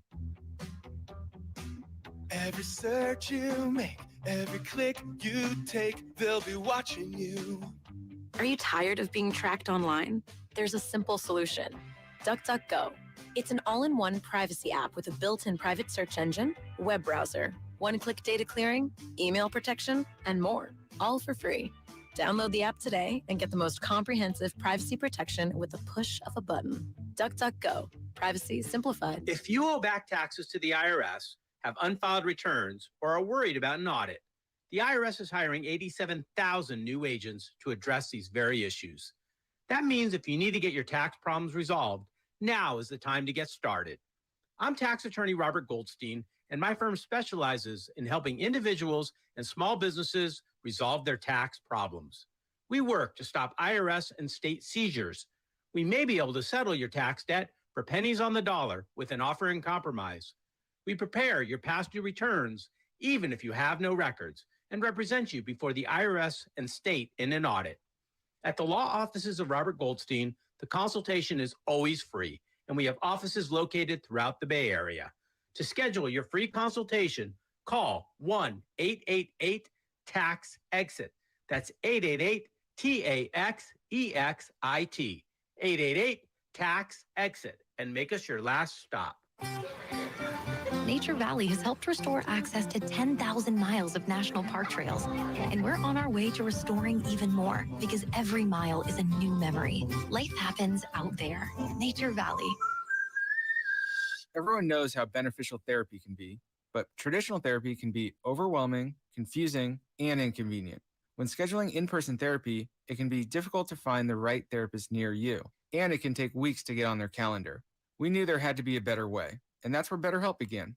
I'm Danny, co-founder of BetterHelp Online Therapy. When Alana and I started BetterHelp in 2013, our mission was simple: find a way to make professional therapy accessible, affordable, and convenient for everyone. BetterHelp works around your schedule and lifestyle. You can connect to a therapist by phone, video call, or even text message. You don't even have to turn on your camera if you don't feel comfortable. And if your therapist isn't the right fit, you can switch anytime with the click of a button, because BetterHelp is designed with you in mind. See why over 2 million members have trusted BetterHelp for online therapy. Go to betterhelp.com/youfirst and get 10% off your first month. That's betterhelp.com/youfirst for 10% off your first month. It's the bottom of the ninth, the game's on the line, and your small business needs a loan fast. What's your move? Go to OnDeck.com, America's largest online small business lender. With OnDeck, you can apply in minutes, and if approved, get your funds as soon as the same day. Go to OnDeck.com. Your loan is on deck. Depending on certain loan attributes, your business loan may be issued by OnDeck or Celtic Bank, a Utah Chartered Industrial Bank member FDIC. Limited eligibility for same-day funding. OnDeck does not lend in every state. All loans subject to lender approval. Bart is turning 50, and we'd love to celebrate with you. Get 50% off your ride in honor of Bart's 50 years of service to the Bay Area when you pay with Clipper. That's 50% off Clipper Bart fares for the entire month of September. Add Clipper to your digital wallet for free. If you're eligible for other Clipper discounts like youth or senior fares, you get to take an additional 50% off those too. Details at bart.gov/50 years. That's bart.gov/50 years. Celebrate Bart's 50 years of service with us this September. Let's go. Finding great candidates to hire can be like, well, trying to find a needle in a haystack. Sure, you can post your job to some job board, but then all you can do is hope the right person comes along, which is why you should try ZipRecruiter for free at ZipRecruiter.com/free. ZipRecruiter doesn't depend on candidates finding you. Its powerful technology identifies people with the right experience and actively invites them to apply to your job. You get qualified candidates fast. So while other companies might deliver a lot of hay, ZipRecruiter finds you what you're looking for. The needle in the haystack. 4 out of 5 employers who post a job on ZipRecruiter get a quality candidate through the site within the first day. ZipRecruiter, the smartest way to hire. And right now, you can try ZipRecruiter for free. That's right, free. Just go to this exclusive web address, ZipRecruiter.com/free. That's ZipRecruiter.com/free. ZipRecruiter.com/free.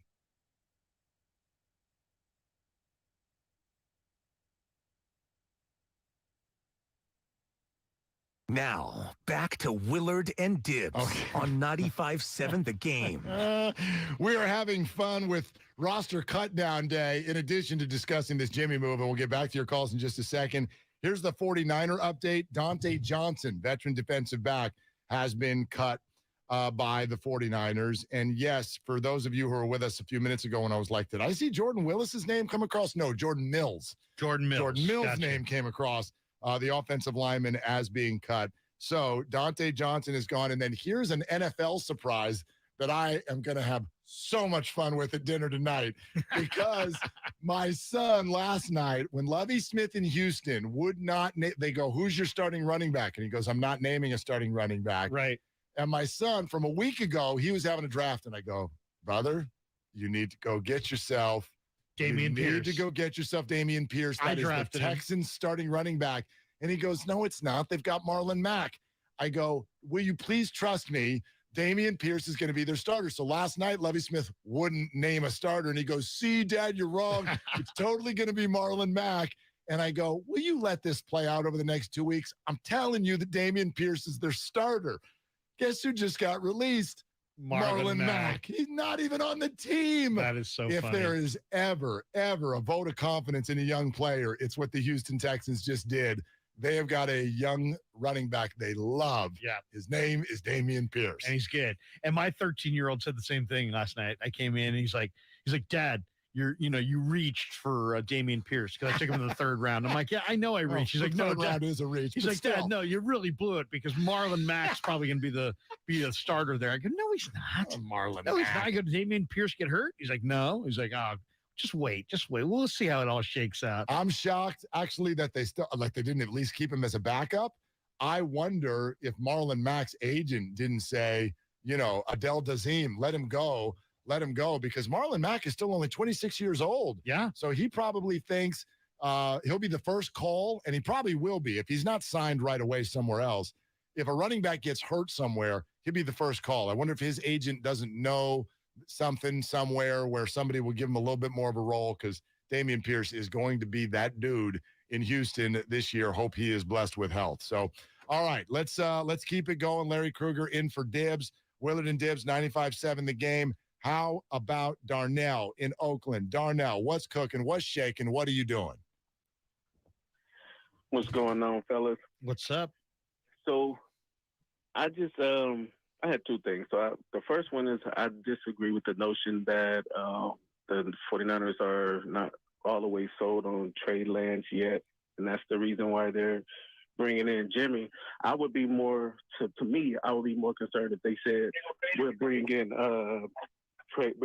Jimmy to compete.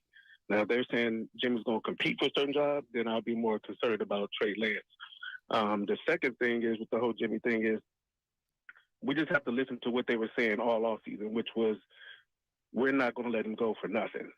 And so from there, they tried to trade him. They couldn't trade him.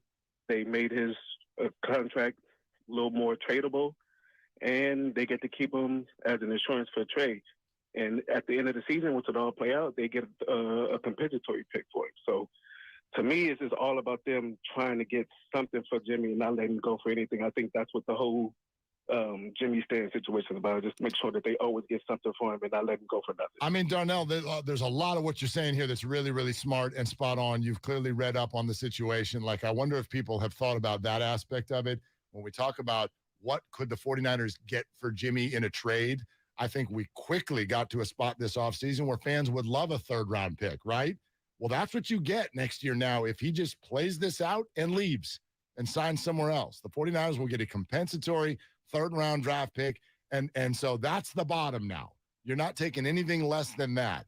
But, again, I'll just keep – every time someone talks about it being tradable, I agree with you. I said the same thing yesterday. However, it's also dependent on Jimmy waiving his new no-trade clause. It's funny, John Lynch was asked about this going into camp and said, are you going to trade Jim? Are you going to release Jimmy? And he's like, he's too good of a player to release. I think he'll either be with us or he'll be with somebody else. And we just didn't believe it. We just everybody believed that, well, they have no leverage and they'll just have to drive this thing off the cliff and they'll be forced to release him. And they figured out a way to get, to not do that. And they win. Whoever wanted Jimmy loses, and the 49ers are deeper because of it. And it does complicate things, and it puts a little bit more pressure on Trey's plate. And we'll see if he can handle it. Yeah, it's no sweat on Jimmy. Like, here's another point that you've made, and I agree here. Like, if you're trying to build your value for next year, if Jimmy plays, he's going to play pretty well. He's with Kyle Shanahan in a 49er helmet, and he knows exactly what to do. And if he doesn't play, the legend only grows. You just love backup quarterbacks. And we've watched guys get starting jobs off of just sitting there with a clipboard, Mitch Trubisky. So there is no downside for Jimmy's future free agent value with what he pulled off yesterday and what Don Yee pulled off yesterday. I'll give them that. Absolutely. It's the best spot for his future value to be. Also, one other significant Niner cut, Quantrez Knight, who wore 43 in the preseason, the former UCLA Bruin. Niners looking at him as maybe the fifth corner or sixth corner or possibly a free safety, maybe a nickel.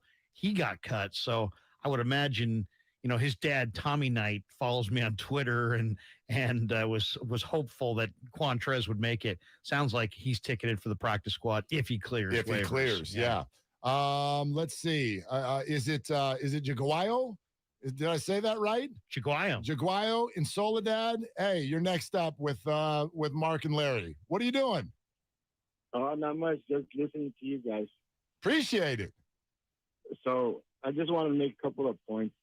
First of all, you're correct, Mark, that the Niners did say at the end of last season goodbye to Jimmy, but they didn't know about the surgery. That kind of threw a monkey wrench into the whole trade scenario. And so then they had to try to get the best option, to try and trade him, but they couldn't. Everything dried up. There was no place for him to go. So I think with him getting, the deal that he got with the $6 million from 24 to 6, that's pretty good. And it does hopefully give him time until November 2nd, where maybe they'll be able to pull off some kind of a trade. I think that's a trade deadline. And the last thing I wanted to say was that I think if Trey is the QB1 that we all hope and think that he can be, then he welcomes all the smoke from Jimmy. Yeah, I don't worry. Again, Garoppolo, thank you very much. You mentioned this yesterday. I'm not worried about Trey's mental stability. Psyche. I'm not worried about that at all. He can handle it. It's the organization opening itself up to potential issues. Like the thing he said, like, yeah, the 49ers said goodbye, and then the shoulder surgery threw a wrench into the whole thing. That's all true. We've known that all off season, and we all thought that was still leading to him being cut, which was actually indicated as a possibility later in the season as well, not leading to this. This is a completely different dynamic that very few people, at least until recently, opened themselves up to. And I believe the 49ers are one of those people who did not open themselves up to this until very recently. We would have spent more time talking about this in the last few weeks if we really felt like Jimmy would go down this road. I think that's the biggest surprise here, is that Jimmy was willing to renegotiate. I thought he would drive the thing off the cliff and force the 49ers to make him a free agent and let him go out into the free agent marketplace and cut his own deal. Yep. But I think Don Yee looked at the landscape and said, what are we really after, Jimmy? Since there's no money for us that we want that's going to be significant. And we now feel like there's nobody out there that's going to pay you $24 million. So let's be all about getting that $20+ million next free agent market. What's the best way to position ourselves for that? Well, we could go elsewhere and back up, or we could stay here and back up. And I think they made the right call. Another somewhat surprising, maybe eyebrow-raising cut, 49ers letting go of wide receiver Malik Turner. Tay Martin. Yep, Tay Martin. Yeah, Malik Turner was a phenomenal special teams. You saw him make that helmet-to-helmet hit. Yep. But, I mean, Malik Turner's been impressive all summer. Tay Martin is a really nice young receiver. I would imagine one or both those guys wind up on the practice squad. It's all brought to you by MB Jesse Painting. Are you a commercial property owner or manager working on 2022 painting plans? MB Jesse Painting offers full repaints, maintenance painting, carpentry, and wood rot repairs. Why wait? Call 855-MB-JESSE today or online at mbjesse.com. Shanahan and Lynch on a conference call that starts in 2 minutes. Wow. So we will have some answers to turn around quickly. Don't go anywhere. With Larry Krueger, Mark Willard, 95.7 The Game. It's unbelievable news for the 49ers. Jimmy G is staying in the Bay. The Jimmy Garoppolo situation has come to a resolution, at least for now. Jimmy Garoppolo and the 49ers agreed to restructure a one-year contract that will keep Garoppolo in San Francisco this season. What the F is going on? Keep it locked right here on 95.7 The Game. We all know someone who's all work and no chill. Trust me, that used to be me. But then I found Galaxy Z Fold 4, which allows me to do more things at once. Much better. Now I can take video calls from my phone and use it to take notes at the same time. Wait, are you at the spa? Or check my shopping list while ordering more scented candles and face masks on the foldable, expansive screen. Don't take your to-do list one line at a time. Multitask so you can relax. Get the new Galaxy Z Fold 4 at Samsung.com today. Why do we find popping bubble wrap so satisfying? Why do we say boop when we touch somebody's nose? Boop? Why do we turn anything and everything into drums? Honey, I need those pots to start dinner. Why do we sing in the shower? I'm taking a shower. And outside the shower. This conference call is boring. Rick, you are not on mute. Why? For the same reason we play scratchers from the California Lottery. Because a little play can make your day. Please play responsibly. Must be 18 years or older to purchase, play, or claim. In this market, you'll find Fisher Investments is different than other money managers. Different how? Aren't we all just looking for the hottest stocks? Nope. We use diversified strategies to position our clients' portfolios for their long-term goals. You don't just provide cookie-cutter portfolios? No, we tailor our clients' portfolios to their goals and needs. But you still sell investments that generate high commissions for you, right? No, we don't sell commission-based products. We're a fiduciary, the highest standard of care for a financial advisor. It means we're obligated to act in our clients' best interest. So when do you make more money? Only when your clients make more money? Yep, we have one transparent management fee structured, so we do better when our clients do better. Sounds like you really look out for your clients.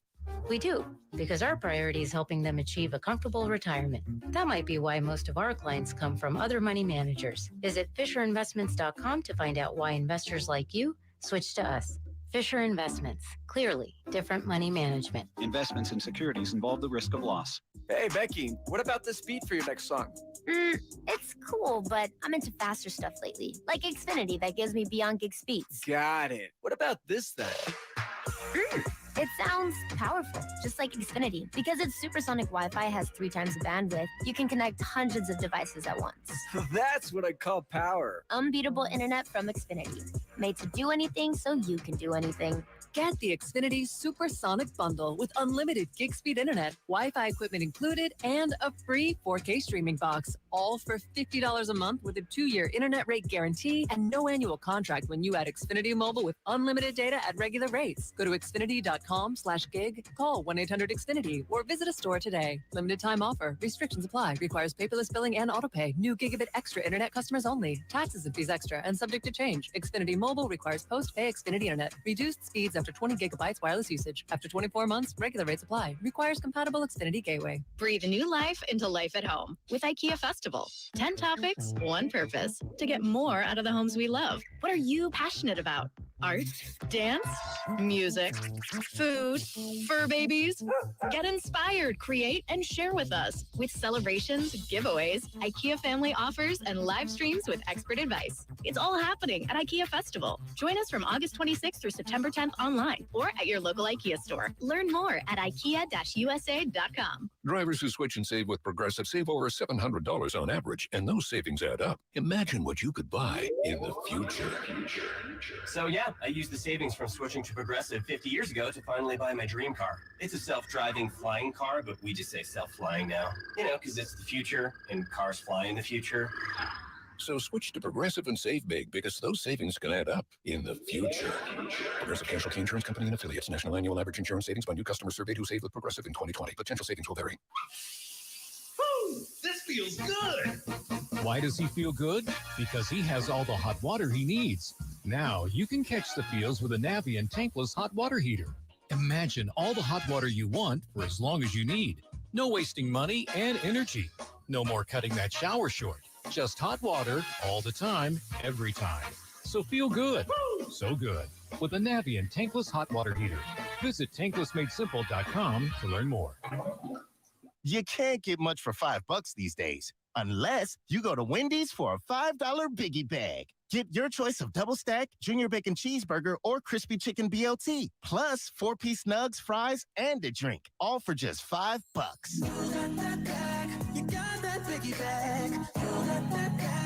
That was smooth, wasn't it? That's how you're going to feel when you get that biggie bag at Wendy's. U.S. price and participation may vary. Includes 4-piece nuggets, small soft drink, and small fry. Prices may be higher in Alaska and Hawaii. In Redwood City, very mild, a high of just 78 degrees. Weather brought to you by the Odyssey app. Get your favorites on the free Odyssey app. Listen to local and national news stations, plus your music, sports, and podcasts for free wherever you are on the Odyssey app.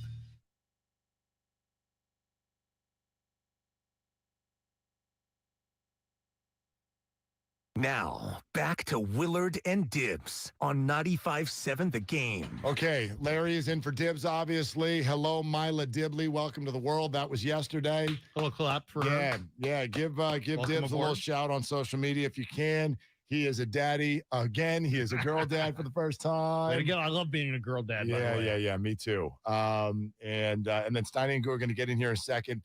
Kyle Shanahan and John Lynch are talking on a conference call right now. I can give you a little bit of what's starting to come in. First of all, John Lynch started by saying yesterday was a great day for our organization. He also said our patience was rewarded. He also said that the discussion just with the idea of keeping Jimmy, he says he and Kyle started talking about that about a month ago. Okay, that makes sense. So those are the first. That's before camp. Yeah. Well, I don't know what about a month ago means, but yeah, right about at the start of camp. So really these inaccuracy issues that he's had in camp, their conversations about bringing Jimmy back predate those practices. Well, so it's not necessarily cause and effect. But again, yeah, I've never put it all about this camp. No, I know. I'm just saying. They're with him every day. They're with him every single day. All right. What do we have, Kyle? Is this Kyle or is this John? What do we got here? You got a clip, you said? Oh, we got nothing yet. Okay, got it. So we're getting that turned around. A lot of high-profile cuts, too. You said Alex Leatherwood just got cut by the Raiders. Alex Leatherwood, an offensive tackle, was the 17th overall pick in the Trey Lance draft. I know. Just a year and a half ago, Mike Mayock. 17th overall pick, cut by the new regime with the Las Vegas Raiders. And then also, just a further thought with regard to the Texans running back situation after they cut Marlon Mack, John McClain, our very good friend who has covered that team for years, says they are very anxious to add to their running back room to get another player behind Pierce, who is the clear running back one. They've got Ogunbowale, who was with Jacksonville last year. They've got him. They've got Rex Burkhead. They've got Royce Freeman, the former Bronco. Who's slow. Not so great. So that's it. And I'm starting to think about the Niner running back room. You cut Hasty. There's probably at least one more cut with the other two guys, Mason, Trey Sermon, a trade. Could the Texans be looking at the 49er running back room and trying to add to it there? We shall see. Okay, before we continue, before we get Steiny and Goo in here, before we do pick your battles, what do we got here, Kyle? This is the John Lynch, Kyle Shanahan conference call, about 5 minutes of the meaty stuff. Okay. Hey everybody, it's John. I'm here with Kyle. We've got a lot going on today, trying to get to our 53. So we'll be relatively quick and keep it to questions about Jimmy, just because for strategic reasons with our roster. So I'll just start by saying, yesterday was a really good day for this organization. It was because of our belief in our team as it's currently constructed that we wanted to add another piece, and it was from in-house with Jimmy, and we're really pleased that we were able to do it. It took everyone's cooperation. It took a lot of patience, and we feel that was rewarded. With that, we'll open it up to questions, and go ahead. John, maybe you could start by taking us through the timeline. It seems like it all happened relatively recently and relatively quickly. Is that right? Yeah, Kyle and I always talk about the direction of our team, and this situation, with Jimmy's been going on for some time. I think we've been consistent, with a player of his caliber. You don't just allow him to walk, and then other things complicated, as we've talked about a lot with his shoulder surgery, and so that never materialized. Obviously, there were going to be some deadlines, but Kyle and I just started floating the idea probably a month ago. What if we kept them here in a backup capacity? And at some point we shared that with Jimmy. It was important for Kyle to let Trey know that that may be a possibility, and I think that's the right thing to do. And but the crux of the matter, this wasn't going to happen, and I understand it completely from Jimmy's side. He had his current contract, and they were going to exhaust every opportunity. His agents, Carter Chow and Don Yee have been doing this a long time, and they probably rightly so. I remember at one conversation, think if this were your son, you'd wait for every opportunity to collect that whole salary, and the way you do that is, a lot can happen. And so they waited it out. We waited out, but we had been in communication, and then it kind of came to fruition yesterday morning, and was finished slightly after we got off the practice field. That's the timeline. Hey, this is for John or Kyle, or I guess even both of you. This is Matt. What I don't understand, obviously this makes the team better, the quarterback room better. And if there was any chance of Jimmy remaining with the club, why wasn't he in meetings, and why was he not out there on the practice field to get him best prepared for the regular season? I think that was because the chances were, to me, it seemed slim to none, just with the possibility of that happening. I told Jimmy came in here the first week of training camp. Like I told you guys, we would talk. We talked regularly because he was up here. He wasn't in meetings or practice. But I remember the first week of training camp, me saying to Jimmy, like, hey, if you don't like any of these opportunities, if you don't go to the place you want, you can't get the contract that you want, like, we would love to have you here as a backup in a backup role in that deal. But I want you to know that we feel that way. But I also think there's no way you're not going to get something as this goes throughout training camp. And Jimmy agreed with that. And so we waited throughout all of training camp. And then as we realized I think as he saw the other situations out there, and I think to me, it seems like everyone was just waiting for us to cut him before that, so they could see how much they could get him for. But once the last Saturday preseason game happened and no one got injured, then Jimmy thought this was his best situation that he liked. And that's why we were so pumped, because it's obviously a better situation for the Niners. We love getting Jimmy back, but to have him there earlier in camp wasn't an option. I mean, we weren't going to put him out there in practice for his sake and for our sake. I mean, he was on a $24 million contract, and he was going to go somewhere else. But none of that came into fruition, and which we would have ended up having to let him go under that current deal. That wasn't an option. But we were always clear to Jimmy that him salary cap wise and stuff in a backup role and supporting Trey in that. And if that worked for him, that was a no brainer for us. We just didn't think the chances of that were going to happen. And it ended up being that way. And so when it was all said and done, even though it was pretty shocking to us, we thought it was a win-win for both sides.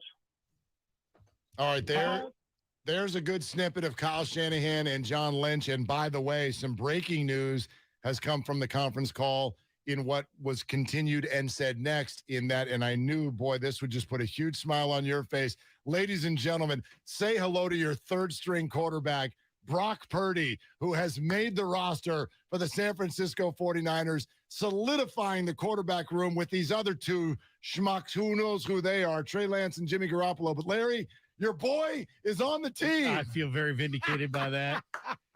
Cam Inman, if you're out there, bring your checkbook. It's a vindication sensation is exactly what it is. So Purdy is on, but outside of that, look, I mean, outside of what they had to say, it's certainly intriguing. I guess the headlines would be, they started talking about this a month ago. They've certainly admitted this is not a scenario they saw as possible or plausible. They didn't see it going this way, but they were surprised to have it get here. They also said they have no concerns with regard to the relationship between Trey Lance, Jimmy Garoppolo. I guess, again, the mental side, if you will. Those are the headlines from Kyle Shanahan and John Lynch. Well, very interesting day across the NFL. Cut down day always is, but I guess probably the one cut that would probably get the Niner fan most upset is Jason Poe, the offensive guard from Mercer. But I think there's a high likelihood that he'll sneak through waivers. And now, have they announced Nate Sudfeld? I mean, obviously Sudfeld is going to be traded. I don't know. They have not announced anything other than to say that Brock Purdy is on. So yeah. He did say though that it'd be amazing if they cut Jimmy Garoppolo in the next hour. That would be yeah. No, Sudfeld is in. He did make it sound like maybe he kind of hinted that he didn't want to talk a lot about the roster cut down, hinting that maybe there would be some trades. The other significant one was Kamoko Toure, who was, Nick Bosa was, hailing him as this incredible find in free agency. Kamoko Toure is an incredibly deep defensive line. He got the short end of the stick. Confirmed, by the way, that the 49ers are releasing Nate Sudfeld. Yeah, Nate Sudfeld has been released. However, Stein and Guru have been acquired. They have walked into the room to continue this conversation. 1 hour to go. Still some questions. Trey Sermon and Mason. We'll see how that all goes. And you are listening to 95.7 The Game, KGMZ FM in HD1 San Francisco, always live on the Odyssey app. Hello, boys. What's up? Hey, what's going on, man? How we doing? Oh, I'll tell you what. I see you got the P on your sweater there for Purdy.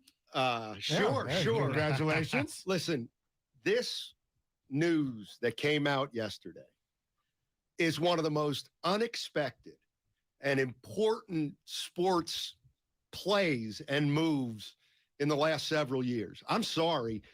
Yes, I get it. People were like, well, you know what they should do? And 95% of the people said, but that's not happened. They moved on. Everybody told you every which way they were moving on from Jimmy Garoppolo. The fact that he is on the roster today is kind of unbelievable when you think back to February and March. Absolutely. I agree completely. It is unreal. It's probably unprecedented, but there are comparisons. It speaks to how quarterback is unlike any other team sport. It's not like there's, in the NBA, you don't hold, point guards or centers in a different category. In baseball, you don't care, you don't put your first baseman or your closer or you're in a different category. Everybody's in kind of the same category. In football, quarterbacks that you can win with, that takes priority over everything else. It's like if you find a quarterback you can win with, that's your priority. Then it's about making it all work. And I think they've got one of the best quarterback rooms in the league right now. But quarterback rooms aren't on the field. It's just one quarterback. And I was listening to you guys did a phenomenal job on the changeover. And Larry, I love you to death. But Willard, I got married through you. I ain't leaving you, Donnie, through the radio because this is a sign that and it's not nothing. It's not a bad thing. It's not death. But Larry, for you to think they can look at Trey and see something, maybe it's going to take a little longer. Not that he's going to be a bust. I just feel like you just don't want to compute that at all. And to me, that's what this signals.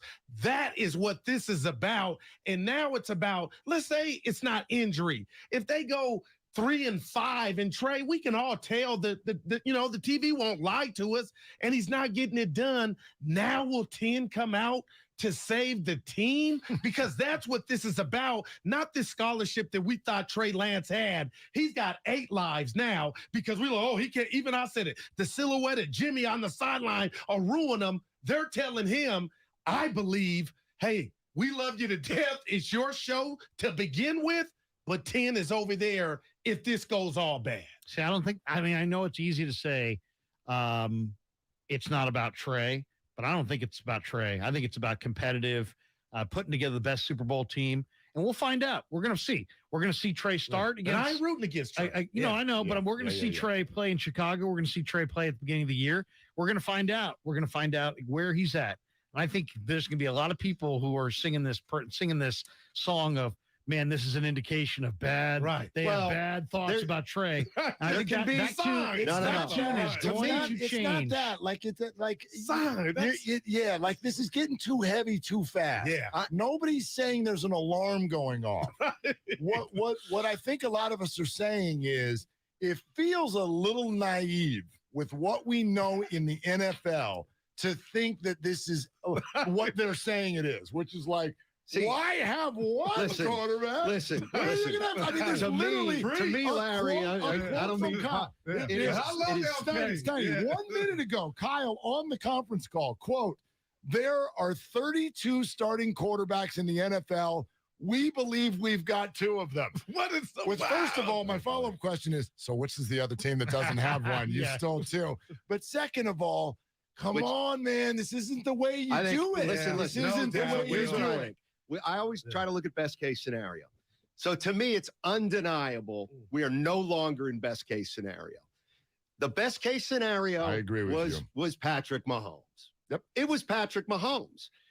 We got to this point, and instead of we're going to Patrick Mahomes, can we get Alex Smith back? Wow. Like, I'm not saying it's over, but this wasn't plan A. Oh, I don't think it was plan A, but also you're talking about drafting the rawest prospect we've seen come into the league in the first round. And why, Larry? So why did he? What did he see? Because he didn't play his senior year. He only had one game. No, I get that. Yeah. What did Kyle see? Because this kid should be ready. If what you saw, this kid, Jim. I mean, he should have had the key. Why should he be? But why should he be ready? Because you want him to be ready? No, because Kyle told us and called the shot that this kid was worth 3 first-round picks and to stunt the growth of the rest of the team because he was ahead of his time. Is just because it's a deferred gratification doesn't mean that, you guys are looking at this like, this is a bad sign for Trey. This is an indicator that Trey's not what they thought and he's not going to be what they thought. I don't look at it that way. I look at this as Trey can still be clearly not what they thought he'd be. Yeah, something right point of his career. That's what I'm saying. By the way, do you know how many starts Trey did have in college? Like 17. The answer is, to be exact, 17. Is 19. 19 starts. He came into this league seasoned. Do you know how many Josh Allen had in college? I like that. Also, not a big-time college football player. How many did Josh Allen have? I don't know, but I know Mac Jones had roughly the same as Trey. Okay, he had 27. So he had 8 more starts than Trey Lance in college. and we are continuing to run with this One idea. guy's at the FCS level. Okay, but he played at Wyoming. This isn't Alabama now. Okay, that's been the big thing, right? He played at Wyoming. Everybody's a little different too. I'm not. But I mean, you guys want to sound the alarm bell on Trey. You're overstating it. It's not an alarm. But it's like you guys. You're dismissing. I get the sense that you guys, the three of you guys, want this the same. Want this basically both ways. If he falls on his face, you want to be able to say, "Hey, man, there were indications." And if he succeeds, you're going to back off. I don't want to be right. And again, I think he's going to succeed. This is not, and I'll speak for me, not you, Steiny and Goo. This is not predictive. Right. I am looking at their behavior. This is not my eyes, not my scouts. I'm not a scout. I don't know what's going to happen next. And man, I hope Trey's amazing. Yeah. But their behavior, based on everything we know in NFL history, is to say, not 100% sure. Does that mean sound an alarm? No. But you just heard Kyle say, "Hey, if we could have known that we could have had this guy as a $6 million backup, we would have done that." We also heard Kyle say goodbye. We hear Kyle say a lot of things. So to get to this point and then say, after 18 months of being with him for every day, to say, "Oh, he's still young. He didn't really play." Well, he pretty much had a very similar situation as Josh Allen. The only difference being is that Josh Allen got to play as a rookie. But Josh Allen also inaccurate. Balls all over the place. But no Jimmy G on the Bills either. But the Bills got done with a year and a half and went, "Oh, we think we got a guy." I think the Josh Allen. They're not saying that. I think the Josh Allen comparison's awesome. Why? Because Josh Allen took really until year 3 to really show it. This 49er fan base is impatient. They don't want to wait 3 years. They're not going to wait 3 years. Why from should now. they? They were just in the NFC Championship game. But they're not Super Bowl roster. They don't want to wait 3 years, and it may take 3 years. So then there's a problem there. What if you play 10? It ain't. Then you could speed that up. But I'm asking you three right now, real quick, Larry. Week 1 in Chicago, are the Niners starting the best quarterback? I'm saying no. Who can say that Trey's better than Jimmy? Are the Niners starting the best quarterback with Trey Lance under center 9-11 in Chicago? And it's no indictment on Trey. No, the best option to me is number 10. Well, at minimum, it's a conversation that you wonder if it's not also happening at dinner with the offensive line when no one can hear. And that's the problem. If we're going to sit in a room and have two separate opinions, then so can they, and that's an issue. I'd love to know, why you're so convinced that Jimmy Garoppolo, who I think most people would say is about 17 to 20 in the league, for sure is better than Trey Lance after you've watched 2 starts. The familiarity that he has of this offense, the warts that the coach knows that he has, it worked. It's worked. So why would you get that close to a Super Bowl and pull the plug for an unknown young commodity, which may not get you close to the chip as Jimmy did? That's why. Again, it ain't chip. I don't believe your boy's going to be good, Larry. I'm just like number 10. You're asking a question. Let me give you an answer. Yeah. I think that they look at Jimmy and they say, you know what? Jimmy is a quarterback that you can win a Super Bowl with maybe once a decade. And history shows once a decade is really what Jimmy Garoppolo type quarterbacks have won the Super Bowl at over the last 20 years. I just think they feel like Trey Lance has more upside potential. I get it. And that he can be, instead of being a 17 to 20 quarterback, that he could be maybe 7 to 10, maybe in that range. I think we're getting into hope versus think is really at the core of what all of us are saying. There's plenty of hope that Trey is going to be the next big thing. And there thing. should be I hope. want them right by now. I would hope that they think it, not hope it. Yeah, that's what happened yesterday. I think only 2 starts. And I'll overstate it a little, but I think they're a little scared. I think it shows that they're scared. And what I mean by that is they can't have Trey Lance struggle and people seeing Jimmy Garoppolo play competent football. I also think, in a way, it wasn't the reason they did it, but I actually believe they've started to set the table a little bit in terms of surviving if Trey Lance ain't it. Because, listen, you go to Trey Lance this year, okay, and you don't make the playoffs. Now the clock's on Trey, all that kind of stuff. Or if Trey gets hurt this year, worse than anything, and then you miss the playoffs, you're 5-12. Well, now you better get in the playoffs next year. But now there's a scenario in which Trey Lance could not be good.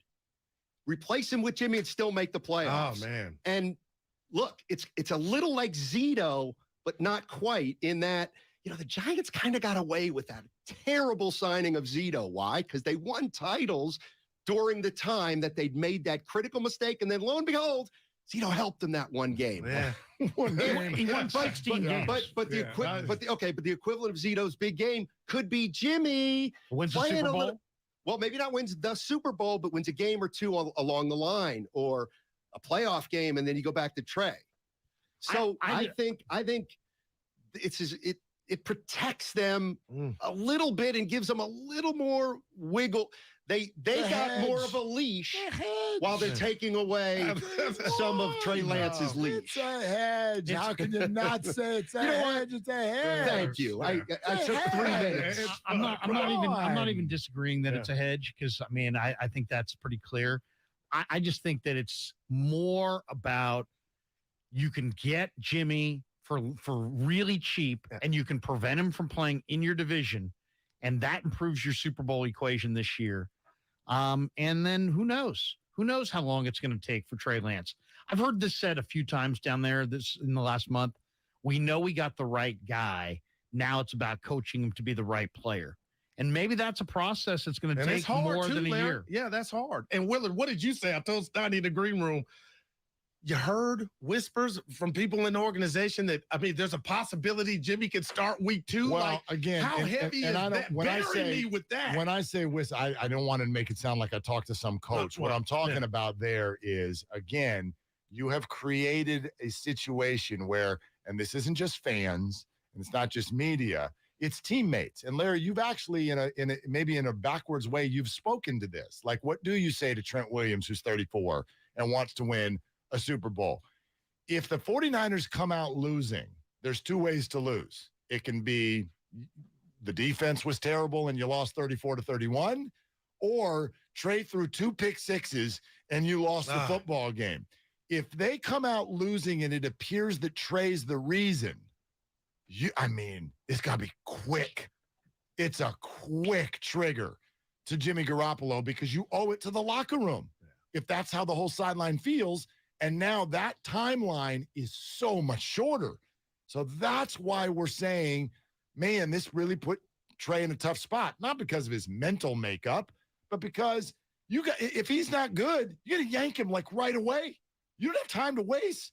It's the NFL. I'm just saying that kind of the same way the Warriors didn't want to waste Steph and Clay and Draymond's prime years messing around.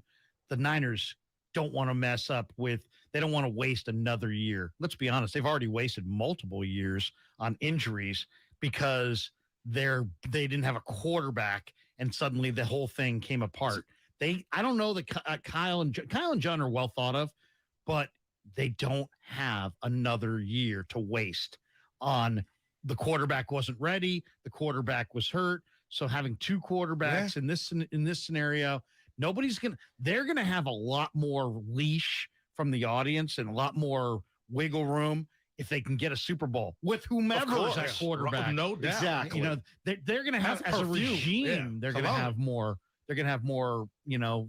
equity with the fan base if they can get the Super Bowl done. Fascinating stuff. Should be interesting. Willard. Deshaun Gibson cut, by the way. Just want to throw that in there. Another cut for the 49ers. Deshaun Gibson has been cut. Oh, wow. Yeah. Maybe they're going to Tart. Maybe Jaquaski Tart. Yeah. Stoney, you didn't ahead, see your boy look across the room, Willard, and he knew something was wrong with his boy. So I'm playing her emergency root canal for your boy. Oh, so damn. I got my man. I saw the furrowed you brow. looked at I'm me, like, Stoney. I didn't want Lewis, to tell him I wasn't. You came in, I'm like, he's struggling. The truth, though. Yeah, he's struggling. You looked at me and you looked, and I didn't answer back. So I said, I got to tell you what's up. This is unbelievable. Yeah, well, I'm fired up, though. I can't, like, do you know how much Guru would criticize Steph Curry before he stepped on the court and said, boy, I'm banged up today, everybody. Like he knew something was wrong. But he's here. He's here. If only we had a high-level backup for Guru. Oh, wait. You're playing hurt? You're playing hurt. That's all. Look at that. All right. Go ahead and do it. Here comes Steiny and Goo. We got 45 minutes till Trey Sermon's a 49er. What if JD replaced Goo mid-season? He brings the passion